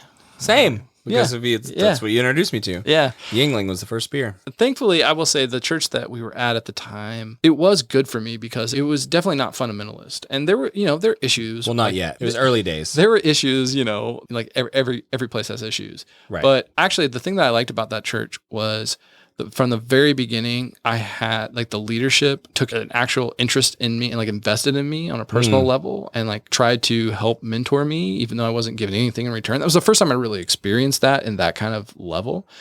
And it helped me. I remember when I was going through this dark time, I went and saw one of the pastors, and it was the closest thing to therapy I'd ever had at that point. And I went and I like fessed all this stuff to him. And it's the first time I ever really like opened up fully and like told someone everything that was going on in my life. Yeah. But up until this point, I also want to say, before I went down to Chattanooga, I talked about this before, I kind of compartmentalized my life. Yeah. And keep some people in this bucket, some people in that bucket, and only let certain people see certain things. And then when I went down to Chattanooga, it was the first time that I was living in a place where no one knew me. And I could completely put on a full facade, like not let anybody in. Right. And I took that to the extreme in this scenario, and it really did a number on me. And I went to this pastor, and he helped me work through that and like genuinely helped me. But then I had this experience where I guess I saw how legalistic I had been, and my foray into partying was like a rebellion against that because I was so angry. And then I guess I felt grace for the first time, I think was what I experienced in the fall, where I'd gotten this job at this nonprofit, and it was a really great job. And I'd spent 6 months giving God the finger in a way. Yeah. And then was quote unquote blessed with this job. And it for the first time it separated that, I guess, the works-based theology. Right. And I felt grace and there was something that shifted in me in that point. And I started to just let go of a lot of the things that I've been holding on to in terms of the shame that was placed on me. Like, that's what I'm realizing now, especially, is shame never really came naturally to me, but I was so pressed on me all growing up that once I was able to let go of it, it was no longer really an issue for me. But I felt like I was starting to heal in a way. And this change, Amy actually knows. So we were kind of in a friend circle at this time, and she wanted nothing to do with me. But then we went a little while without talking, and then I saw her again, and I had changed. And so the way that I phrased it at the time was God changed my heart. And then she saw that in me. And so it was literally like God brought us together. Yeah. And so we hit it off really quickly at that point and started dating really quickly. The day before we officially started dating, I opened up a savings account to buy a ring, and we were engaged within 8 months. And yeah, it was not long. It was not long. And I think we were married like 7 months after that. So it was, so we started dating February of 2009. And we got married in April of 2010. And there were a couple of things that happened that really started to accelerate this process for me. We were at the church that you and I met at, and she never really got plugged in there, and she wasn't really feeling it. And so as a newlywed couple, we wanted to find a place that was like our church rather than her coming into my church, And so we left that church, joined another one, and it was a much bigger church.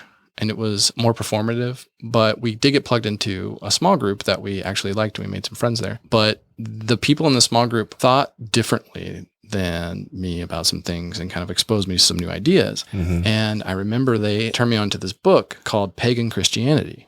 Yes. And I read this book, and the premise of this book is that most of what we do in church comes from a pagan origin.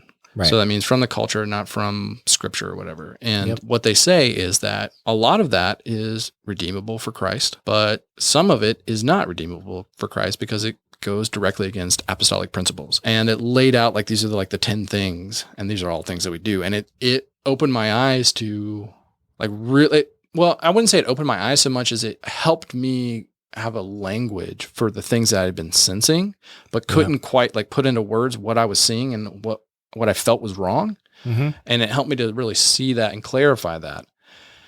So that was happening at the same time. The other thing that was happening was I'm a newlywed, and my new wife, I didn't realize this really until we got married, but she had these terrible nightmares. Like pretty much anytime she closed her eyes, she would see just graphic images of people getting like brutally murdered and like torn apart, and just was really, at the time I thought it was something demonic or something along those lines. Yeah.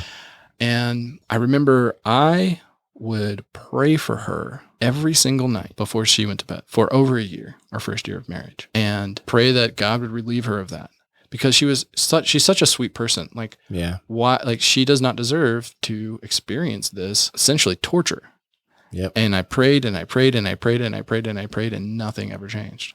That's when I really started to doubt, my relationship with God and who is God and what does this really mean?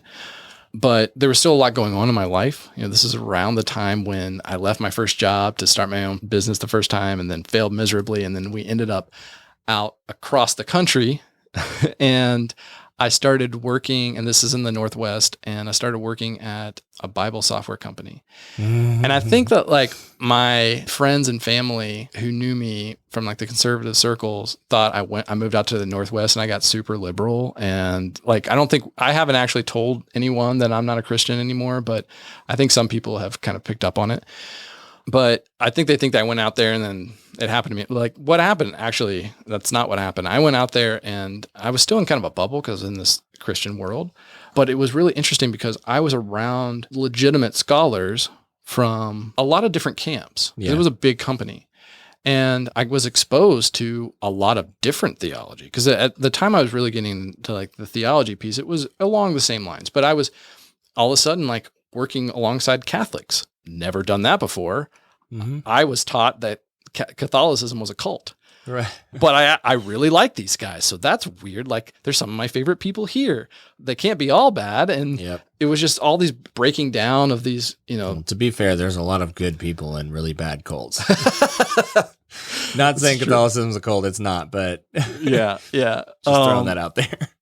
So I was exposed to just a lot of different things that really challenged all the stuff that I'd grown up being taught inside of this like Christian bubble. And so it was really an interesting time for me. And then we moved back to Nashville. And like I said, I was kind of chipping away a little bit at a time. And then fall of 2015 is when I found out I was going to be a dad. And we've talked about that before in the parenting episode. So if you haven't heard that, go listen to that story because that's a fun one. Yeah. Inform the next part of this story. But through that process, I started unpacking everything. And I can't not unpack my faith and religion as a part of that. And sure. And the way that you've been brought up, like you were obviously thinking about how you were raised and how people before you were raised and how everybody you know has been raised. Yeah. Yeah, exactly. And I went back to the beginning, right? I kind of went back to first principles, and I'm like, can we just take a fresh look at everything? And I realized how much I had built this house of cards, and I started to try to find some answers. And I found community that we both got to be a part of other people who were going through the same thing at the same time. And that was so helpful because going through this process of whether you call it deconstructing or leaving your faith or questioning or doubt or whatever, it can be a really painful thing. And it can be because you're basically letting go of, if you grew up in it, you're letting go of an identity that you've had your whole life. Yeah. And to let go of an identity, an actual identity that you've taken on, this thing that you've wrapped into yourself. Nobody really understands that until it happens to them, how actually traumatic that is. Yeah. Another problem is it's not just your identity. Usually it's the identity of your significant other and your family and your community and maybe even your job. Your family. Yeah. Everybody attaches themselves to the identity of who you are and the belief structures that you've put in place. Yeah. And I've seen so many people get ostracized from the church because they don't sign on to the belief structure, and they're equally yoked, as I believe. Yeah. And so, and I think that's why most people don't go through this process, is because once I started pulling that thread, I couldn't let it go. No, and you can't stop it one way or another. Once you get to that place where you realize that you start asking the hard questions or whatever the thing may be, like it's going to happen whether you like it or not. It's just whether or not you're going to have control of it or not. Yeah. And I think that the real breaking point for me was when I took a step back and said, when I really started to dig into the history of the version of Christianity that we have in this, and this lens that we're talking through or looking through is very much the evangelical Western Christianity, lens. I know that there are people from all kinds of religions and they may or may not have similar stories, but this framework, this version of Christianity really is not very old. Right. It's so easy when you grow up in it, thinking like, oh, this is the reality, and the people who don't realize that are just crazy. Because obviously this is true, because you're indoctrinated with it at such a small age, or such a young age. So if you look at the Protestant church and just the whole idea of sola scriptura, which is, this idea that scripture is inerrant, infallible, all of that. Yeah. That's not very old. Right. And if you look at what was going on in the world at the time that happened, and you can easily see how they came out of that and why they doubled down on it with everything that was going on at the time, with just, that's when archaeology was really starting to uncover a lot of things that, was showing that the Bible is historically, it's not exactly accurate in the way that they paint things. Science was really, it was the scientific revolution. And we were discovering all this stuff about our world that some of it seems to really contradict, and then you have the issue of slavery, right? Which was, in the Bible makes it look like slavery is perfectly okay, but kind of the way of life. Yeah. But then you start to realize that there's a real moral issue with it. And so people are confronted with all of these contradictions, and there's kind of going back to what we were just talking about a second ago, when your identity is wrapped up in it, you either pull the thread and it all comes apart, or you double down and you harden down and you just don't listen to anything else. Yeah. White knuckle through it. Yeah. And when I started to realize that, and I looked at the vast history of the church and kept going back and realizing the history that I was taught, like in seminary, was such a filtered, highly biased version. Right. And that's another thing too that I wanted to touch on here, was like so many people in the church, they look at like pastors and scholars as if they're sources of truth. And this all must be true because they all, kind of say similar things, but the system that churns these people out, they're a product of that system. And kind of exposed that farce for what it was in my own life when I realized like I went through all this and I was taught all this stuff and now I see that like that's not even remotely accurate. And here's all the evidence that's showing that that is not remotely accurate. And it just started to crumble, all of it. It's like when you get out of grade school and you realize that the entire history you've ever been taught about the U.S. is wrong. Right. It's very similar. It's like, whoa. Right. Like, we're awful. It's just a crazy thing. I remember I had an awesome history teacher in college, and one of the first things that we talked about was that we had an open discourse about Helen Keller.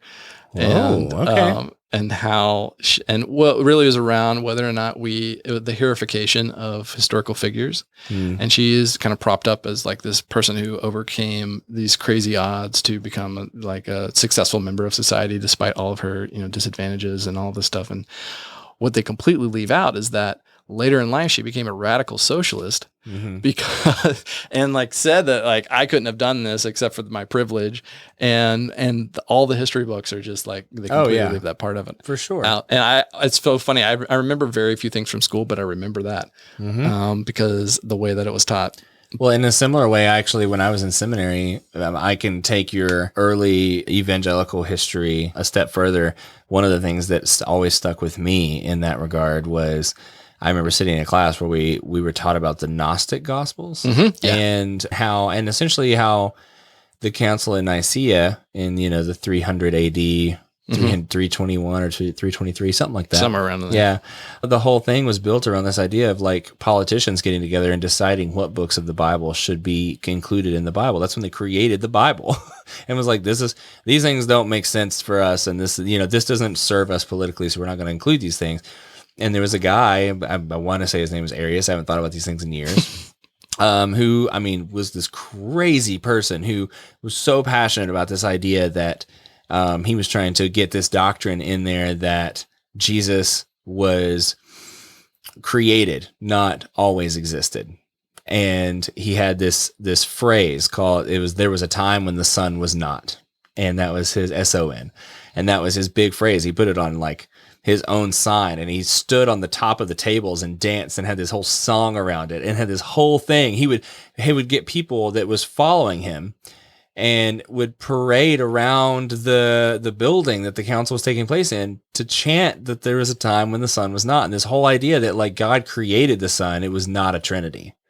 There's no such thing as a Trinity. He did not want that. He believed that was not an accurate doctrine, and he was essentially completely rejected and excommunicated. And it was a doctrine that was thrown out completely because they were like, no, the Trinity works for us. The idea of a Trinity works in this overarching story that we want to tell and use politically. And there's a lot of things behind that, of course, and I'm simplifying it, but there's things like that. And so for me, I remember sitting in that class and going, wait, politicians put the Bible together for their own good? They were telling me all these things, and I was like, wait, I've always been told the Gnostic Gospels are things we don't read because they're so bad. They're evil because it talks about a created Jesus. Yeah. That's essentially what the Gnostic Gospels are. So that was him. That was Arius. Before I even got into any of that, I just realizing that the Bible is not inerrant.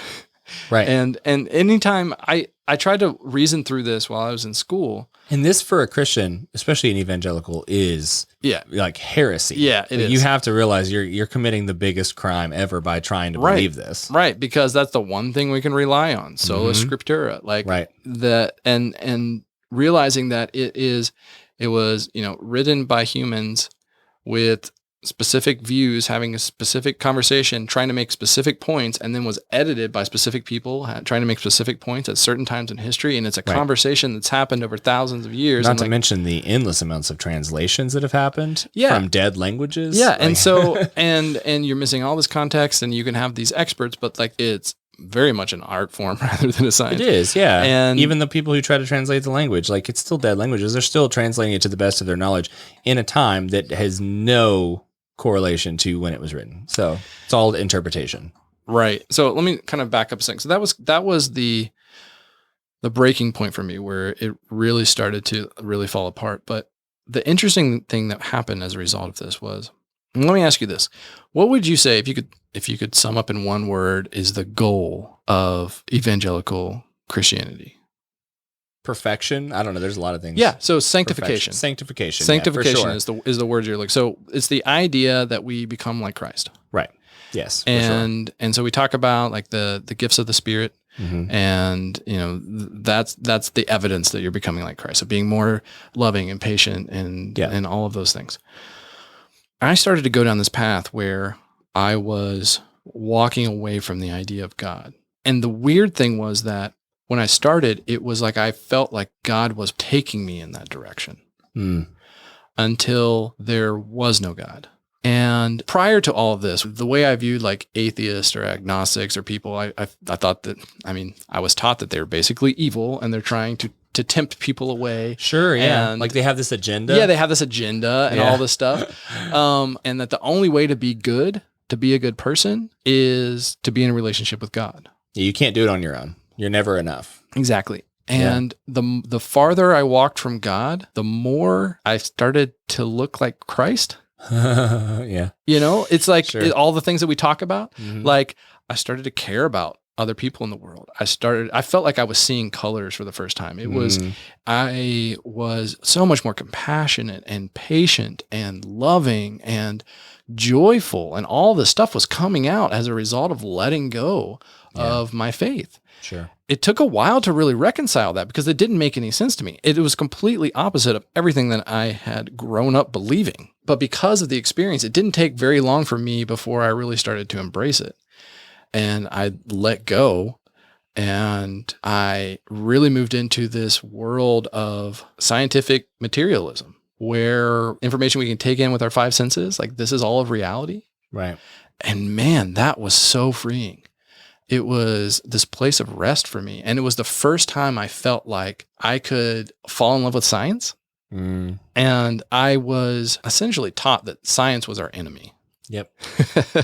And constantly trying to disprove everything. And I would be interested in this stuff, but I couldn't let myself go there because I knew that once I started, maybe I knew this unconsciously, like it would start this process, and I just wasn't ready for that. But I started to just devour everything I could about science and anything that helped me really make sense of the world now that I had no God to tell me what was what and what, no Bible, right? And for a long time, like I had already left the church at this point. After we moved from Chattanooga, so 2011, I hadn't gone to church, but I finally let go of it all. And I don't remember how long it was. It was probably a couple of years. It was very much like what we see is all there is, what we can measure, what we can sense with our five senses. And it was a great world for a while. Like I loved it. Yeah. And it really helped me build relationships with people that I would never have had relationships with before.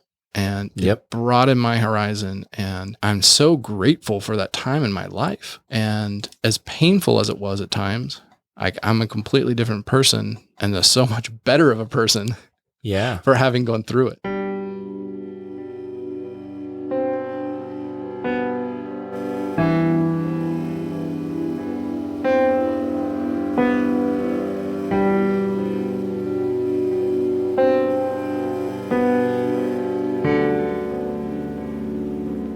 I was raised in the fundamentalist Christian church. My mother at the time was a diehard born-again Christian. And as early as age 5 or 6, I remember asking questions like, what if God isn't real? What if the Bible isn't true? And being told, oh, just pray to God and ask Him to help you overcome your unbelief. That was the solution I was taught.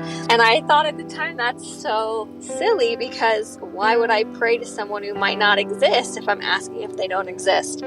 By puberty, around the age 11 or 12, I had sort of dismissed the entire thing. And I know now quite a few ex-evangelical people who didn't realize that they'd been sort of brainwashed until their 20s or later. And I think it was my fiveness that allowed me to disregard some of the more suspect aspects of religion much earlier. In my later life, after having done a lot of therapy and self-work and self-exploration, meditation, etc., I will say that I have found spirituality easier to access. Definitely those things are difficult for me as a 5, but my healthiest and most well, I do now consider myself to be a more spiritual person. So I think I'm skeptical of all, religion especially, but in the end, that skepticism has helped me find a spirituality that works for me.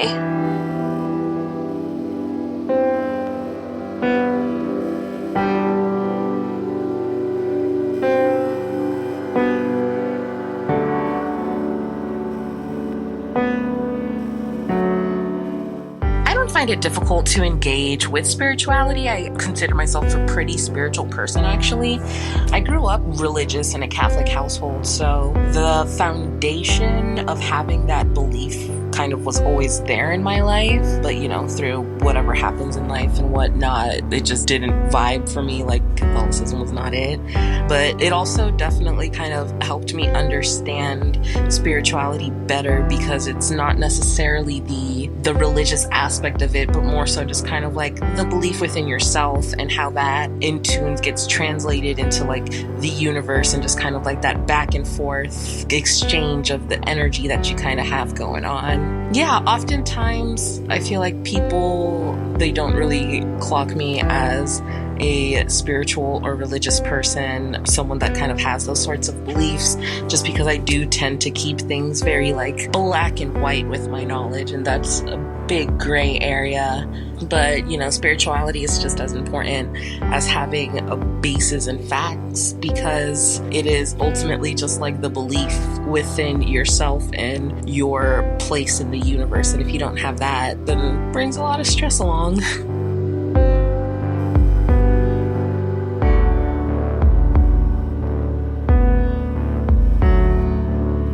Crazy thing, for a long time before I quit the church and quit just the whole thing, I always saw the disconnect and the distance between people in churches always saying that they loved others, right? Like the whole thing was love God, love others. That's what some form of that was always in churches and kind of like their motto. But I never felt loved. I never had friends, really. I mean, there's people, the friendships that I made in churches that were real friendships, I'm still friends with. The pastor that I referred to from the really, really awful church where we all got fired at once, I would still consider myself friends with him today. He came to one of my shows 2 weeks ago, right? Like, and I hadn't seen him in, at this point, probably 2 years. And I can think back and remember those times when we were friends, not because we were Christians or not because we both believed in the same thing. We were friends just because we were friends. I mean, but even then, were we ever really friends in the church, or were we just going through the same things? And were we ever actually able to be friends? Because we couldn't be honest with each other. Yeah. Unless we were willing to risk our entire identity. And that's something that I learned very definitively in the church before that, when I was basically publicly shamed and ridiculed. So I knew that I could never be honest with anybody about anything. And I already kind of knew that, but it was reinforced very strongly. And I built a very, very, very thick walls. And so I don't think I ever had friends really in churches or in any point in my life until the whole God concept fell apart, and I was no longer living for God. I was living for myself, and I had to decide what that was and what that looked like. And I always had that disconnect, because I always used to say in churches, especially towards the end, I'd be like, I felt more love and acceptance and overall warmth from people in bars, at open mic nights, and in clubs and places that everybody in churches always talks so negatively about. But that's, I've felt more love and acceptance from those people, from minorities, from different groups that have had to go through things just to survive. There's more love there than there ever has been in the church for me. Leaving the church only reinforced that, because then when my Sundays were free, I could spend that with people, and I could do things that I never could do before, and I could decide that I was going to redefine my very existence. And that was such a powerful thing. It was something that I never expected to be able to do until I quit all of that and decided, for a while, I'm just not going to worry about what I believe in. It's just not going to be, it's not going to cross my mind. I don't want to think about it.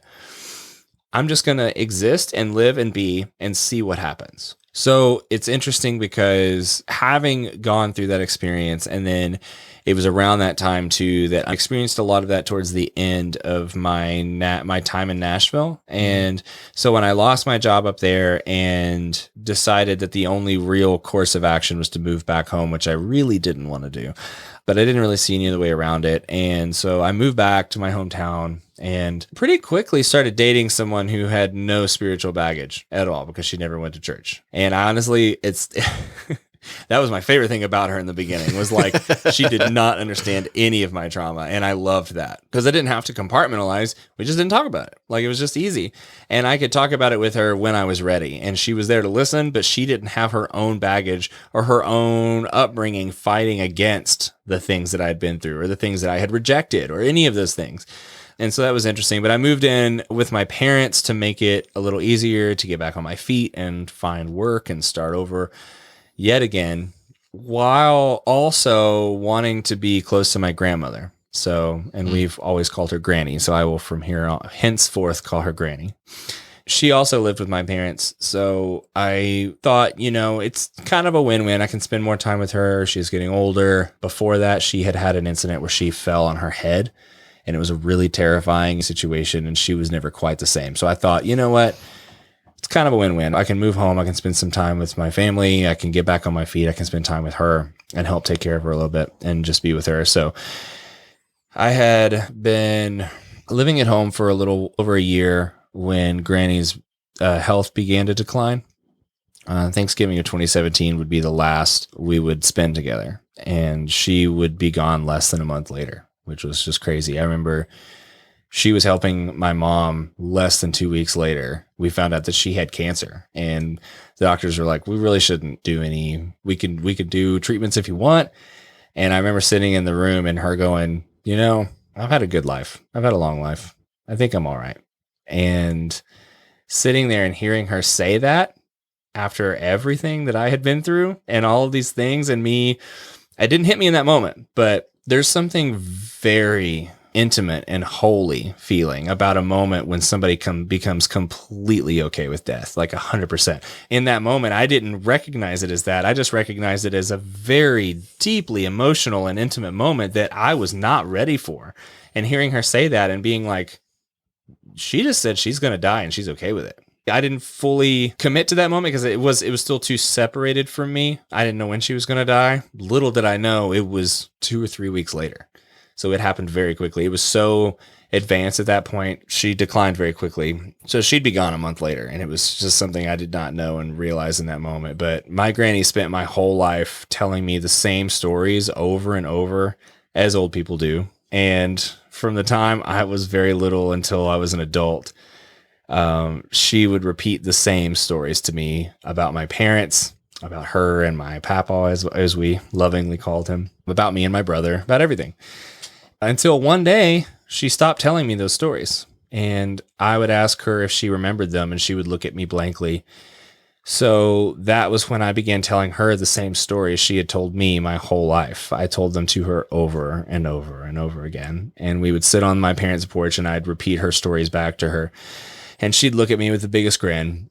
It's like she was hearing them for the first time, but I was telling her her life, which was a really weird experience that leads into this whole next part. So there was no one I was closer with really in my life than my granny. And I'm not sure I ever really knew how much she meant to me until she was gone, which is classic human existence. And being the Enneagram 5 that I am, I distinctly remember being in like hyper analyzation mode when she had begun what they call the transition and from life to death. And it took her about 2 weeks to make that transition. I wrote a song about her during this time and got to play it for her before she was no longer coherent. And that was definitely a special time that I was thankful for. What I didn't realize was that I was burning all of those final moments I spent with her into a long-term space in my memory and burying them deep within my subconscious and just setting myself creating for myself a little ticking time bomb.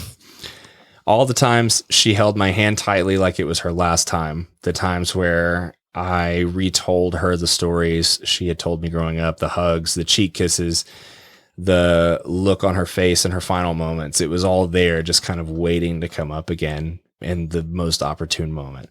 And one day, I've told this story before, I was taking a shower and my mind was wandering through thoughts, as it often does in the shower. And somehow I wandered onto thoughts about death and the afterlife. Now, this may come as a shock, but up until this point, I had never really considered the afterlife. Not really, because I had always been given such a nice, neat framework for the afterlife. We die, we go to be with God forever, the end. That's an easy framework to accept when you're in church. But in this moment in the shower, I realized that I had slowly dismantled that whole framework in my mind. I didn't realize it until I thought about my granny. I thought about those final moments with her, and I thought about her taking her last breath.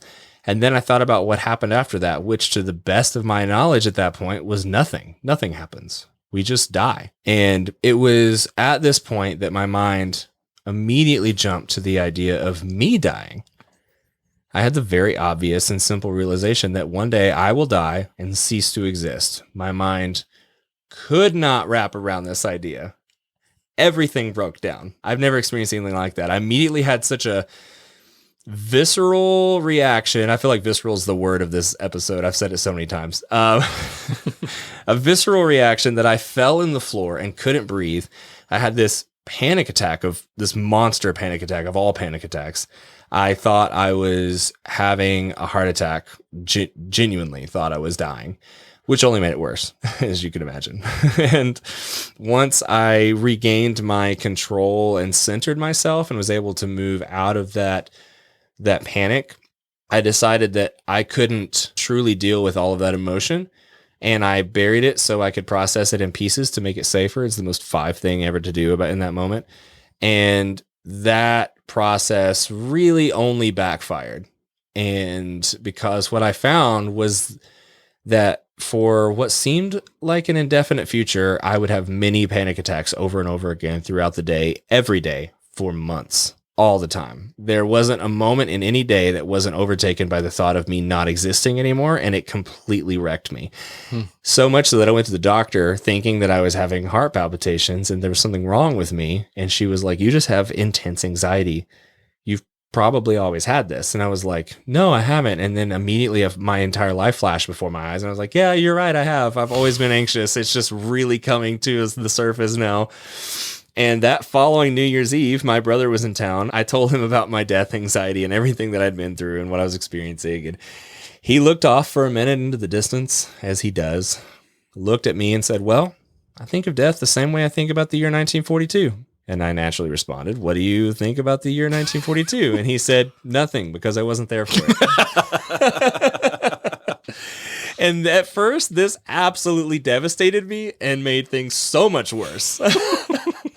Because then I had more things to think about. I was bookending my experience. I was like, "You're right. I wasn't there for that either. Where was I?" But a few months later, I remember I woke up one morning and that same thought that my brother had shared began to actually roll around in my mind, and I was able to kind of process it. And I was finally separated enough to actually start analyzing my feelings and tearing them apart and deciding how I actually feel about the idea of death. And that began a long journey that I know is still going on today. Since that New Year's Eve, and I guess it was 2018, I have gone through multiple phases of belief. I've landed in a somewhat functional place for now that sits kind of neatly between Buddhism, agnosticism, and humanism, I think. And I have a deep appreciation for the world around me and the people who inhabit that world. I choose to live by very intentional moral code, I would say, of treating others with love and respect, as well as kind of in nature and all who exist in nature. And most importantly, not because some God may or may not have created it and designed it for me to take care of it or do those things, but because I want to be the type of person who leaves the world better than I found it. And I never understood, I've heard that phrase so many times in my life, and I never understood it until all of my belief systems were stripped away.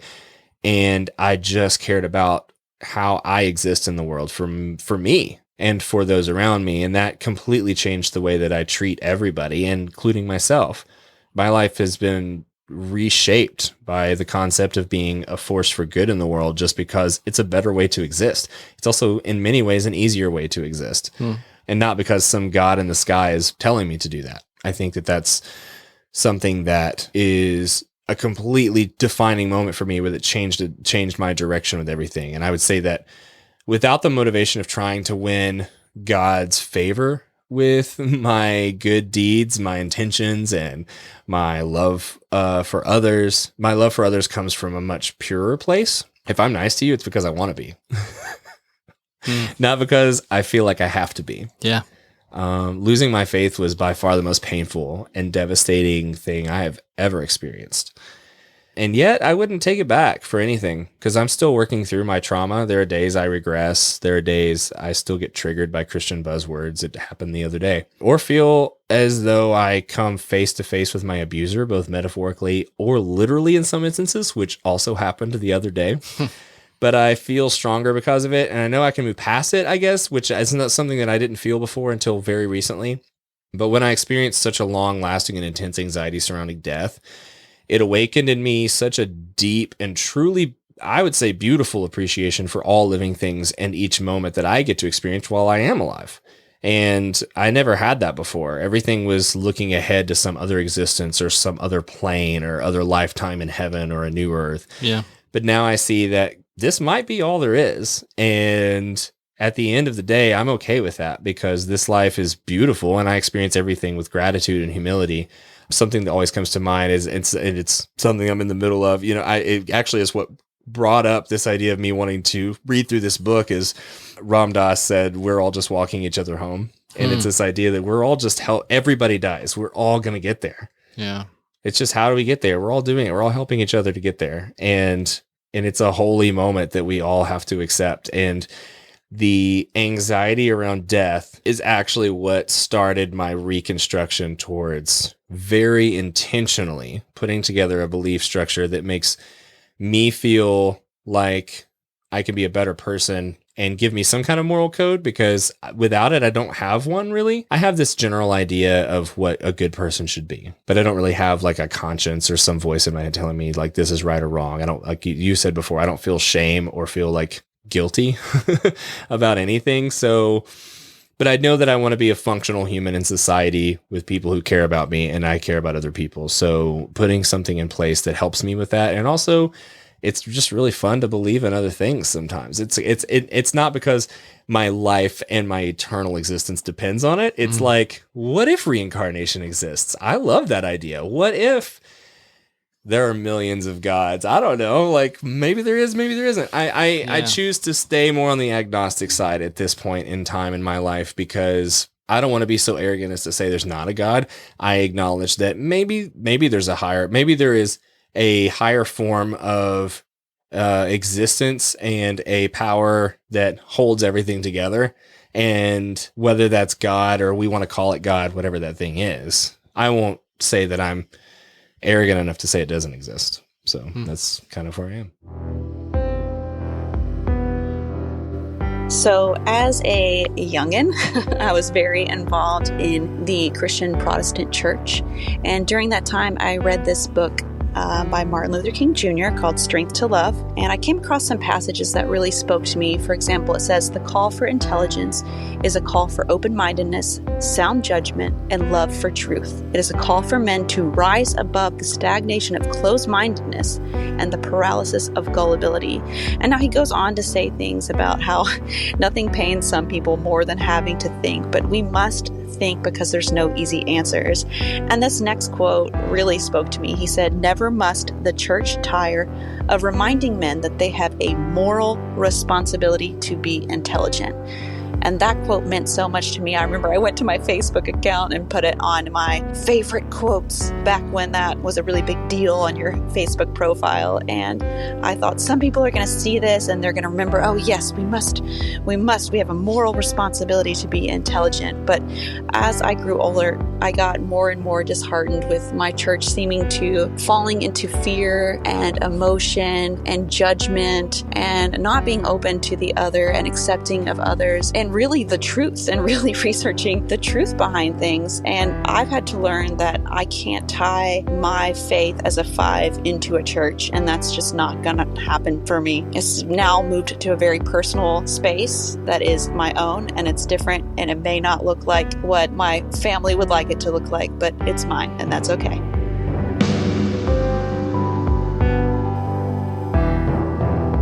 I would say it's pretty hard for me to engage with religion in general. It's just because I know that I don't know everything, and I know that not everything can be logically understood by a human. So that's basically where religion is. As far as rituals and things go, I think that's where a lot of issues with religion go, because rituals you have irrational. But as far as looking at religion and looking at morals and ethics and following those principles, I think that's easy for me to follow. That's logical, that's rational, that's a 5 thing. But to go into certain things where, say, a 6 would probably find that pretty easy, a 5 is going to always look at everything from a logical standpoint and question everything that they do and question everything that you do, and it's just how we work as a 5. Well, the other thing too is it really is hard for us to understand or think about things that we can't see, we can't physically touch. And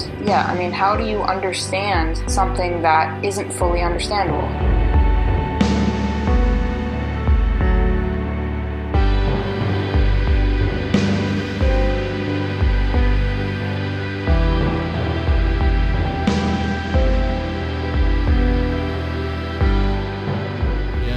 Good. I like that idea of there are different lenses that you can pick up. Yeah. To try out and like outfits. See what serves you well in that moment. Yeah. And it's okay to change because again, it's not my eternity doesn't depend on it. No one has the answer. Right. Exactly. You know? And no one person has the answer, and we're all just kind of figuring it out together. Yep. Yeah. I love that. You know, I've been thinking about kind of going back to the next phase for me of it's a little hard to talk about because I feel like I'm in it. You know? Right. Yeah. Same. I mean, I leave it open because it's like at some point you get to where we are right now. Yeah. And we're not done. We're not even close to done. Yeah. And it's in the place where I am is a lot of times it's really hard to put into words. Yeah. And I spend a lot of time thinking about how to put it into words so that I can actually communicate to other people. And going back to where I was before with the scientific materialism piece of it, one of the things that I really liked about it was it felt easy to get answers.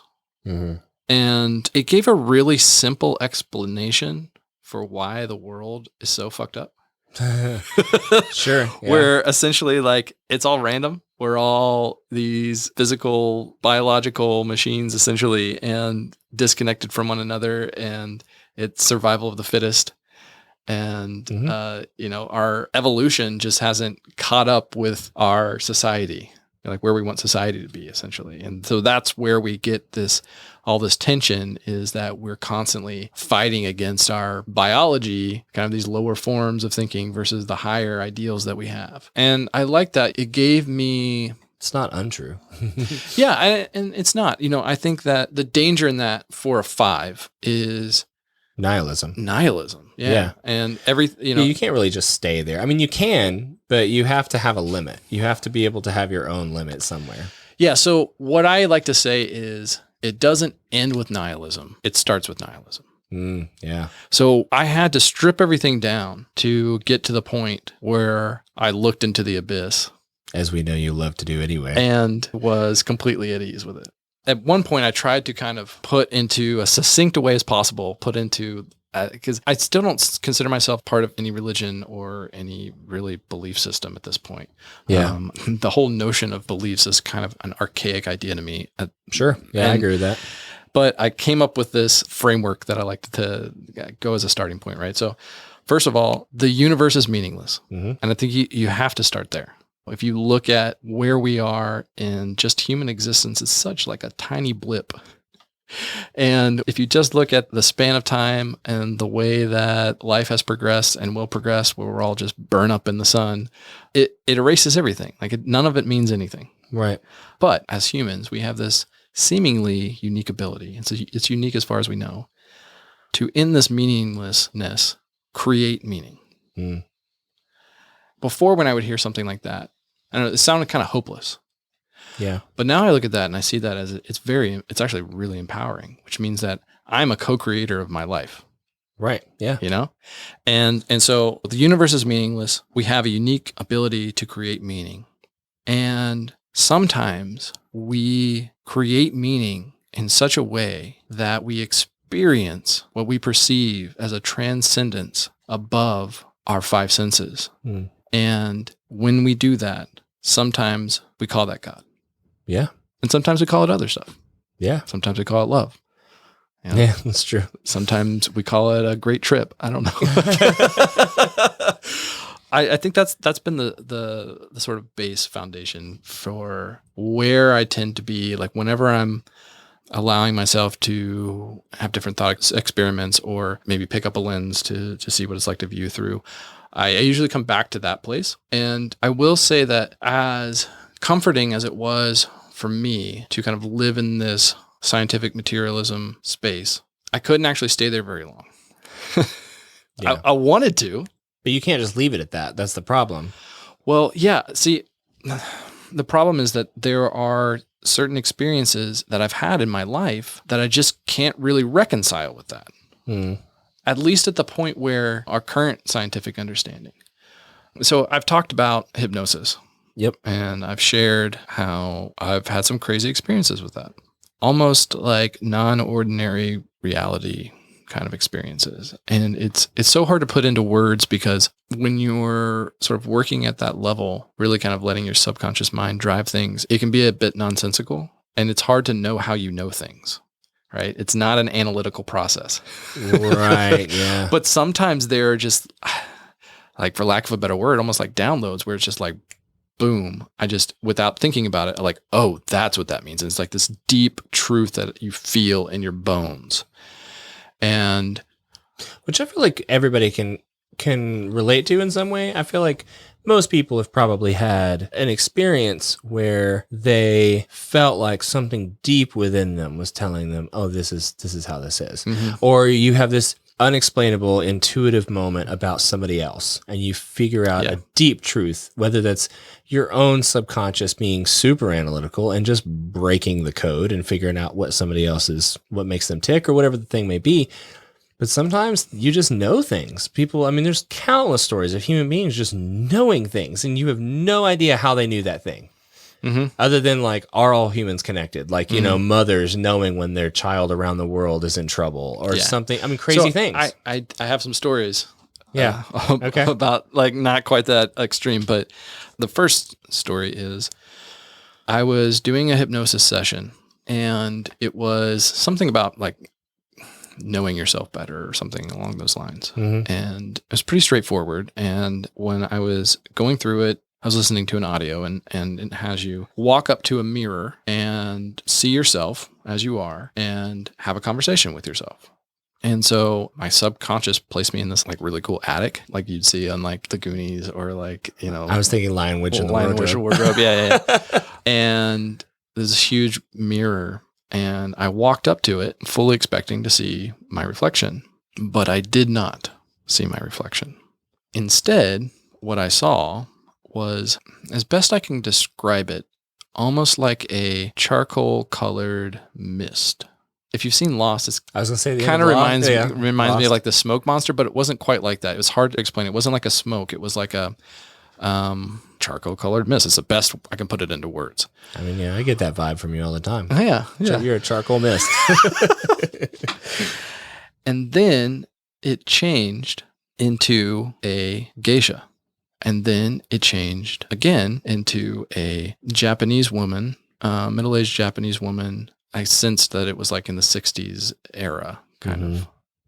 And then it changed several more times into forms that I can't put into words because my brain couldn't process them. It's as best as I can say. So like in the moment, I know that I'm looking at something.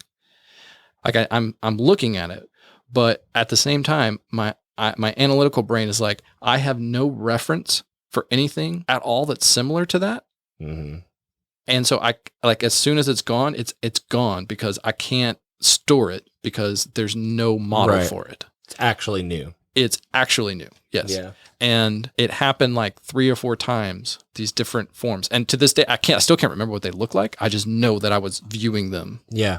And I came out of that like I was like shaking. It was this intense, like mystical type experience, which it caught me completely off guard because I was not expecting that or had any kind of reference point. It was just out of nowhere. And then I started to ask in my head, what was that? And before I could even consciously get the words through, it was like direct download into my brain. Those are your past lives. I did not know what to do with that. I'm like, I'm just going to set that aside for a little while. I didn't tell anybody about this for, I don't know, like a year or 2, I think. Yeah. I'm just going to set this aside because this is, I don't want to sound like a crazy person, but at the same time, like I can't forget this experience. Mm-hmm. I consider myself I'm a skeptical but open person. I like to take in a lot of information and then I just kind of see like, is there evidence for this? And I observe a lot and try to validate it. Yeah. Yeah. But there are just some things that like, how am I supposed to validate that? Yeah. I could go down the scientific materialism route of understanding my brain and the hallucinations that it can create and all of that stuff, but it doesn't capture the experience. Right. It's like trying to hear a song just by looking at the sheet music. Like it's just not the same thing. Yeah. And there's sort of this emergent quality to it that I can't hand you a piece of paper and say, this is the proof that this was real. And what does real even mean? Like like when I experience something, like what does it mean to actually experience something in a real way? Like it's so like reality feels so subjective most of the time. You know what I mean? Like, yeah. And I did though kind of start looking for some answers to try to understand some of this stuff. And one of the things that I came across is honestly the most kind of compelling work that I've seen is out of the University of Virginia. I don't know if you've heard of I believe it's called their like Department of Perceptual Studies. No. Where they, and they've been doing this, I think like 30 or 40 years, like it's a long time. They study out-of-body experiences and past lives. And they've got at least 1,300 well-documented, compelling cases of people, for example, like people being completely brain dead on the operating table and then coming back and describing how the doctor was making certain movements or they were describing scenes that were happening on like a floor or 2 above them or just stuff that what we know about our body, they should not have been able to pick up any sense that anything was happening. Yeah. Because their brain was shut off. Yeah. And then there are children, and they've gone out and studied and verified them, like researchers have gone out and verified everything that they're saying. Children who remember past lives with astonishing accuracy. One that I'm thinking of is there was this kid who said that he used to be in Hollywood. And so his mom like picked up this book of like old Hollywood pictures and stuff. And then he pointed and it's like, that was me. And he started telling all these stories about him interacting with all these famous actors back in the day. And he was like a dancer in Hollywood. And so the researchers went out and they finally found out who the person was and verified that like, yeah, everything he's saying is actually accurate. And then he made one statement that was like something like, I don't know why God would take a 61-year-old man and put him in this kid's body or something like that. And the paperwork said that the guy died when he was 59. And so like, why would he say that? And so the researcher who was looking into this went back and talked to the family of the person, and which is who like verified a lot of these stories. And it turns out like I don't know if it was the birth certificate or some paperwork was off and he actually was 61 years old. And there was no way that anyone else except the family knew that. And that's fun. Yeah. So like there's like some really compelling evidence. Yeah. So let's just take that for a second and let's run with that. And let's say that like reincarnation is a thing. Mm-hmm. It's real. Yeah. What does that mean that we are? Yeah.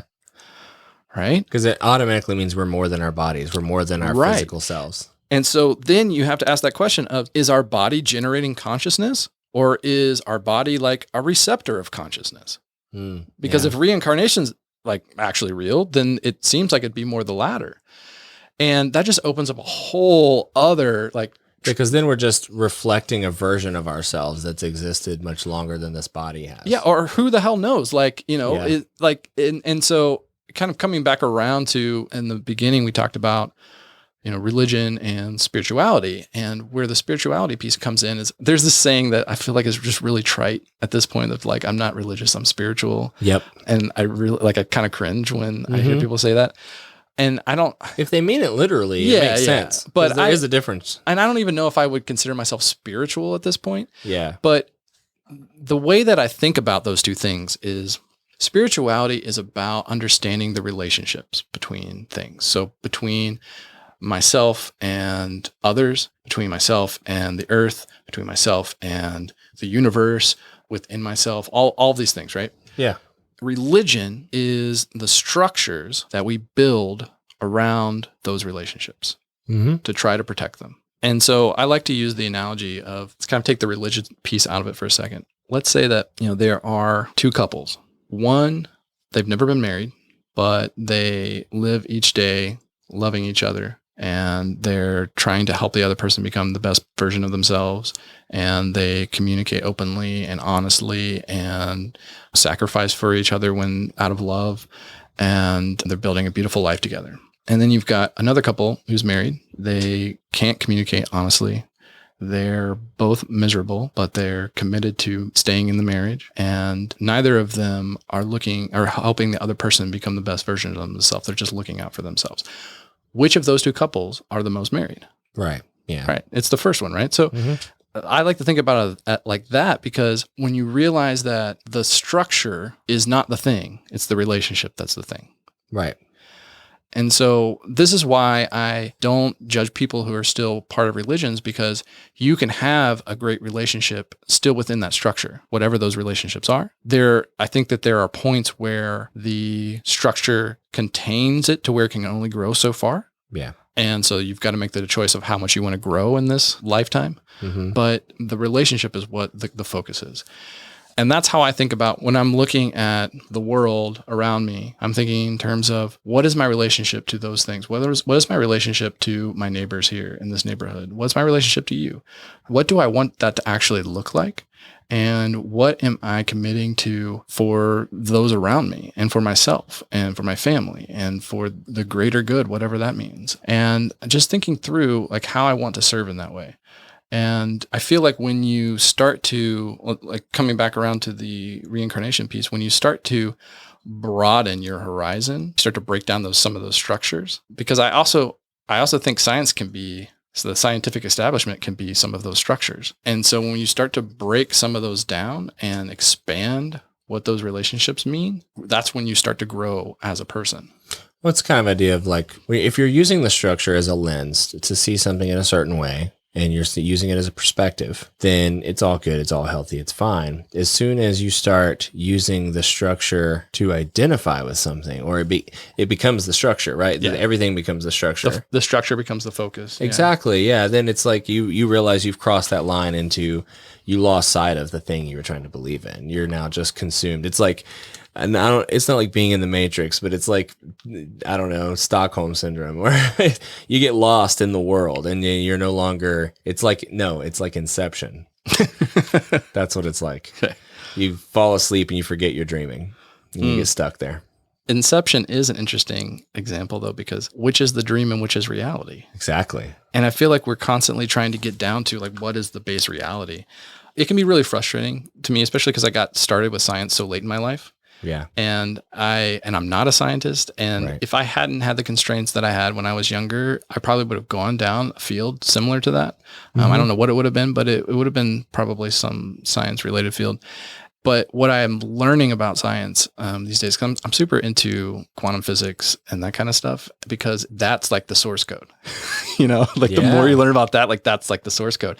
And the danger of sounding woo-woo, like it seems like we are all connected, like at a like source code level. Mm-hmm. And that is an interesting concept to me. And I can find ways to validate it in my life that seem really circumstantial and seem anecdotal, but there are a lot of little things. Like, for example, one day Amy she had a rough night trying to breastfeed. And I went out in the morning to get coffee for her.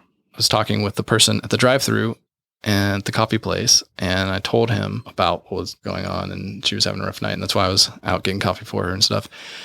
And he gave me 2 free drink tickets, and he said his wife was breastfeeding too, and it was just like a form of solidarity, like, you guys take these. I know you're going through, kind of a thing. Mm-hmm. So I pull up to the house, come in the door. She's in like the other side of the house, and I bring her the drink and the 2 drink tickets. And she had a smile when I walked in. I didn't mention them right away. She couldn't see them, but she told me after the fact that as soon as I walked in the door to the house, she knew that I had come back with something more than coffee and that it was some sort of free treat or something. Huh. And I got to say, Amy is one of those people that's like a highly sensitive, like almost empath type person. Right. There's a lot of little things like that where I'm just like, this kind of stuff happens too much for it to be some kind of coincidence, I feel like. Sure. But other stuff has happened to me where I'll pull into the driveway or like come pulling up to the house and a song will pop in my head. And then I'll get out of the car and I'll come inside and I'll hear that's what they're playing on the Echo. Like Amy and the kids are playing on and this exact song, like right where I was, and it's like almost in sync. That's weird. And it's really weird. And that's happened to me multiple times. Yeah. To bring it all back around full circle, that Feynman quote, I'll read it again. I would rather have questions that can't be answered than answers that can't be questioned. And when I started, it was very much the answers that couldn't be questioned. And my journey, I think, through religion as a 5 is breaking down everything that tried to put me in a box and force those answers on me so that I can start asking the questions that I want to ask. And in doing that, learning to be content when those questions don't have answers. Yep. Because I might not ever know how intuition works. Yeah. I might not ever know if reincarnation is actually real. I don't know how to verify those things. And there's a tension there that my analytical, smart brain wants to be able to stand up and say, I have the information. And so you can confidently go into the world and knowing that this is true.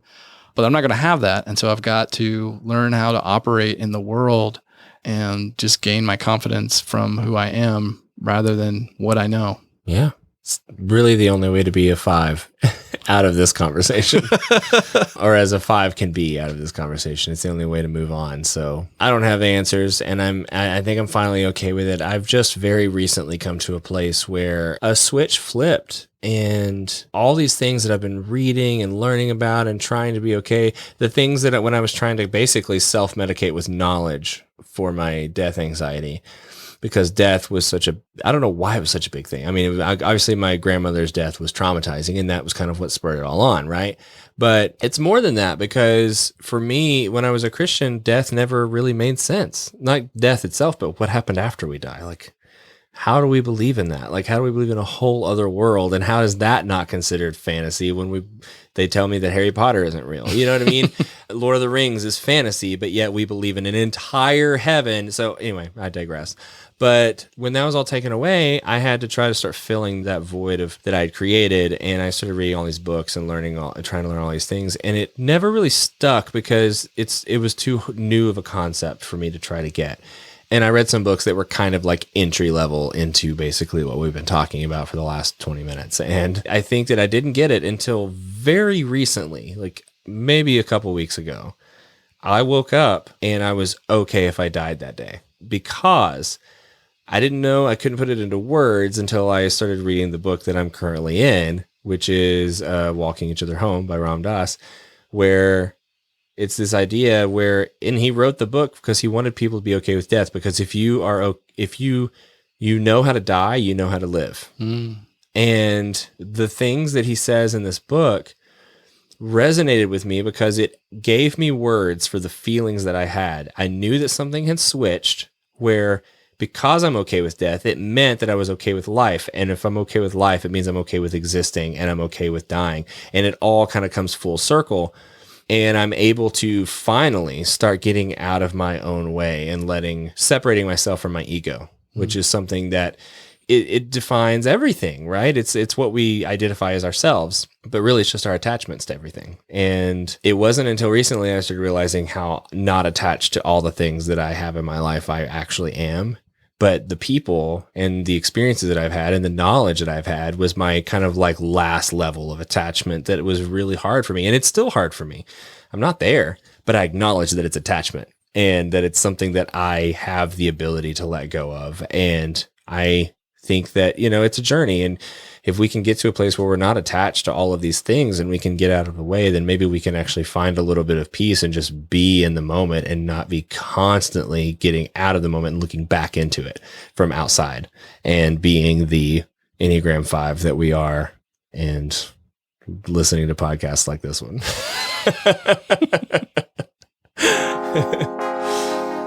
So yeah, that's all I got. I think that's all I got too. Cool. Well, we did it. We made it to the end of season 1. Season 1. Thank you all for listening this far. Hopefully we have a season 2. On to the next season.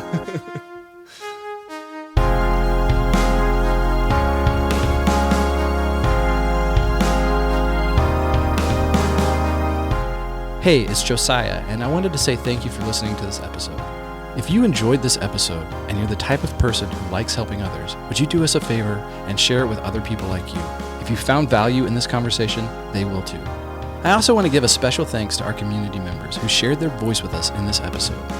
If anything in this conversation has resonated with you, or if you have any further thoughts or questions, I want to invite you to join our community of other people like you and continue the conversation at Enneagram5.com.